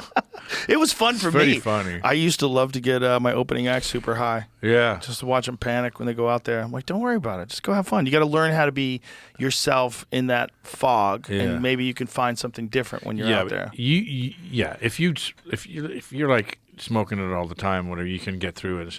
But if you're just coming in going, oh, I'm going to sit down with the fucking number one podcaster in the world and get as stoned as I've ever been and fucking try fucking... The scariest thing is when you're talking and you don't know what you're talking about. Oh, yeah. You lose train, and you're like, I have no idea what I'm talking about, and I don't know what to come back to. But all you need is footnotes. Someone goes, trains. Yes. Yes, the train. Let me and talk then all about of a sudden, trains. that door opens up in your brain, and you have access to all the information again. It's weird how it sort of compartmentalizes memory like that. Those were, I gotta say though, those were fucking fun and good days, and you fucking blew up like an atom bomb, dude. It's weird. But they were fun days because we were doing it for the right reasons. It was just for fun. It was just to do it because, like, it didn't make any money for so long. It was just like fun. How long? Years. Like years. 5 years? Yeah, something like that. And like, who was like? It was like on it and sponsors. It basically paid to keep the lights on and paid for web hosts and all. The like, how much did it cost back then to put it up? I don't remember. It was pretty cheap. $100,000? In the beginning, it was super cheap because it was just a laptop and a microphone. Yeah. That was super cheap. And then we started expanding. And then once I got the first studio, I'm like, well, I really need a bigger one. Then I got a warehouse. And then it started getting weird. What was the one in Woodland Hills there? That was like the first iteration or second? Or? I had two at Woodland Hills. Did you go to the warehouse one? I went to the tiny one. Yeah. So there's a tiny one. And then we had the big-ass warehouse. We had a gym in there and all kinds of stuff. Yeah. It's like everything, things scale up, but the most important thing is, like, the reason why podcasts work, I think, is because people are listening and they know it's just a conversation, so it works in your mind, it resonates in your mind. Right. You know, this is not like some heavily produced thing where there's an agenda and there's a script and a teleprompter, and you're trying to pretend that you're being real, but you're not being real, so it doesn't feel right to people. Right, it doesn't resonate. Right, and so the more people you have involved in it, the more it's not going to feel right. You know, like my friend had a studio and he has a glass wall, and the production staff is all working and walking around in this behind this glass wall, and he sees them, and I go, that's a distraction. Yeah. Like, why do you have that? This is bad for the conversation. Like, you've missed the point. The reason why it works is because the people at home, the people that are in they have ear pods on right now, going on a jog, they're just as much in this room as you and I are, because there's no filters. It's just us. I'm taking mental notes right now because we fucked up a few of those things, but you're exactly right. Everybody thinks that they want to be a television show. Yeah. And if you look at a television show, that's professional. Yeah. Professional. I don't think professional's good. Yeah. I don't think it's good. I don't think it's. That's why, what? like, I'm gonna take the that. best comedy shows are live comedy shows. Yeah. You want to see comedy? Watching on Netflix is awesome. Yeah. Watching it live is 70% better. Yeah, because you're for sure. there. It's a real experience. Collective experience. Yeah. To go back to we're all tied together. Yeah. Movie theaters. Yep. Rock concerts. Comedy shows. Yeah, and I think once AI comes around, live performance is going to be one of the few ways that we're going to be able to connect with each other. Yeah. Last human in a real things way. they can't do. Yeah. Yeah, in a real way. Mm-hmm. And that's it's a scary proposition, because we really don't know. Like, maybe for the first time ever, if you lived in 1970, you were pretty sure what 1980 was going to be like.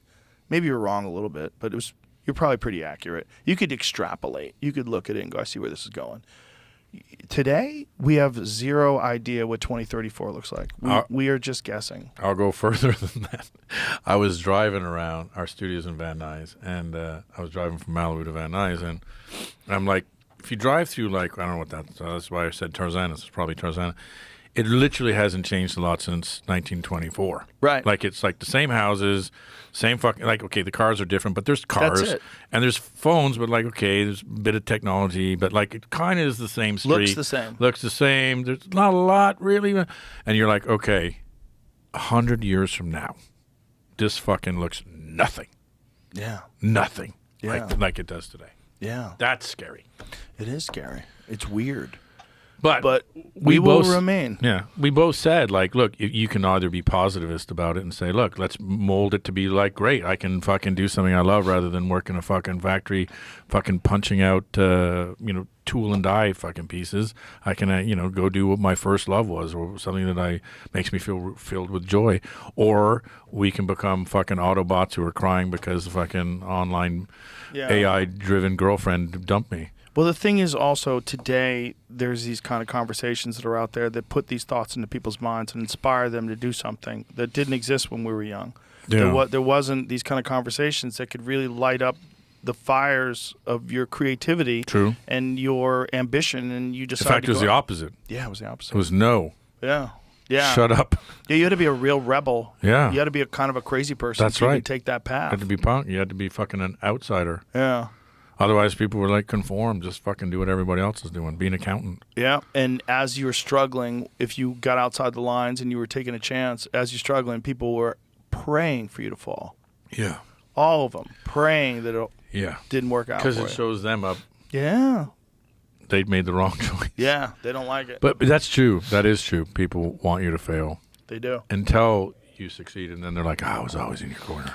The thing is, some people don't, though. Some people actually want you to succeed, and they succeed themselves. They want you to succeed. Like, you realize, like, that's a better way to live. Yeah, I'm a Like, I should- cheerleader. I am too. Yeah. Adopt that. You can adopt that, even if it doesn't feel right because you're like grinding, you're trying to make it out. I'm telling you, the hoping other people fail is the biggest waste of energy. Even your enemies, let them fucking just live in their own life. Don't hope they fail. Don't put any energy towards it. Everyone's just trying to get through the day. I'm a cheerleader, and again, when people I know or when my friends do well, I'm like, there's nobody happier than me. I'm like, that's fucking awesome. Yeah. That's just awesome. And when people fail or have a hard time, we're like, okay, bro, what can we do? Let's fucking do it again. Let's fucking get back on the horse. Let's figure it out. And yeah, because otherwise it's just a fucking bummer. You're right. Yeah. Yeah. Ain't no fun if the homies can't have none. Remember that song? Yeah. All right, brother. Tell everybody All where your right, show man. is. Where? How can they find it? Where do they go? That's good. We just started, but I think on YouTube it's Shane Smith Has Questions, and wherever you can listen to podcasts, I guess. All right. But I appreciate the plug. You got to come on sometime. Always good to see you, my You got to friend. come on. I love you, man. I love you too. Bye, everybody.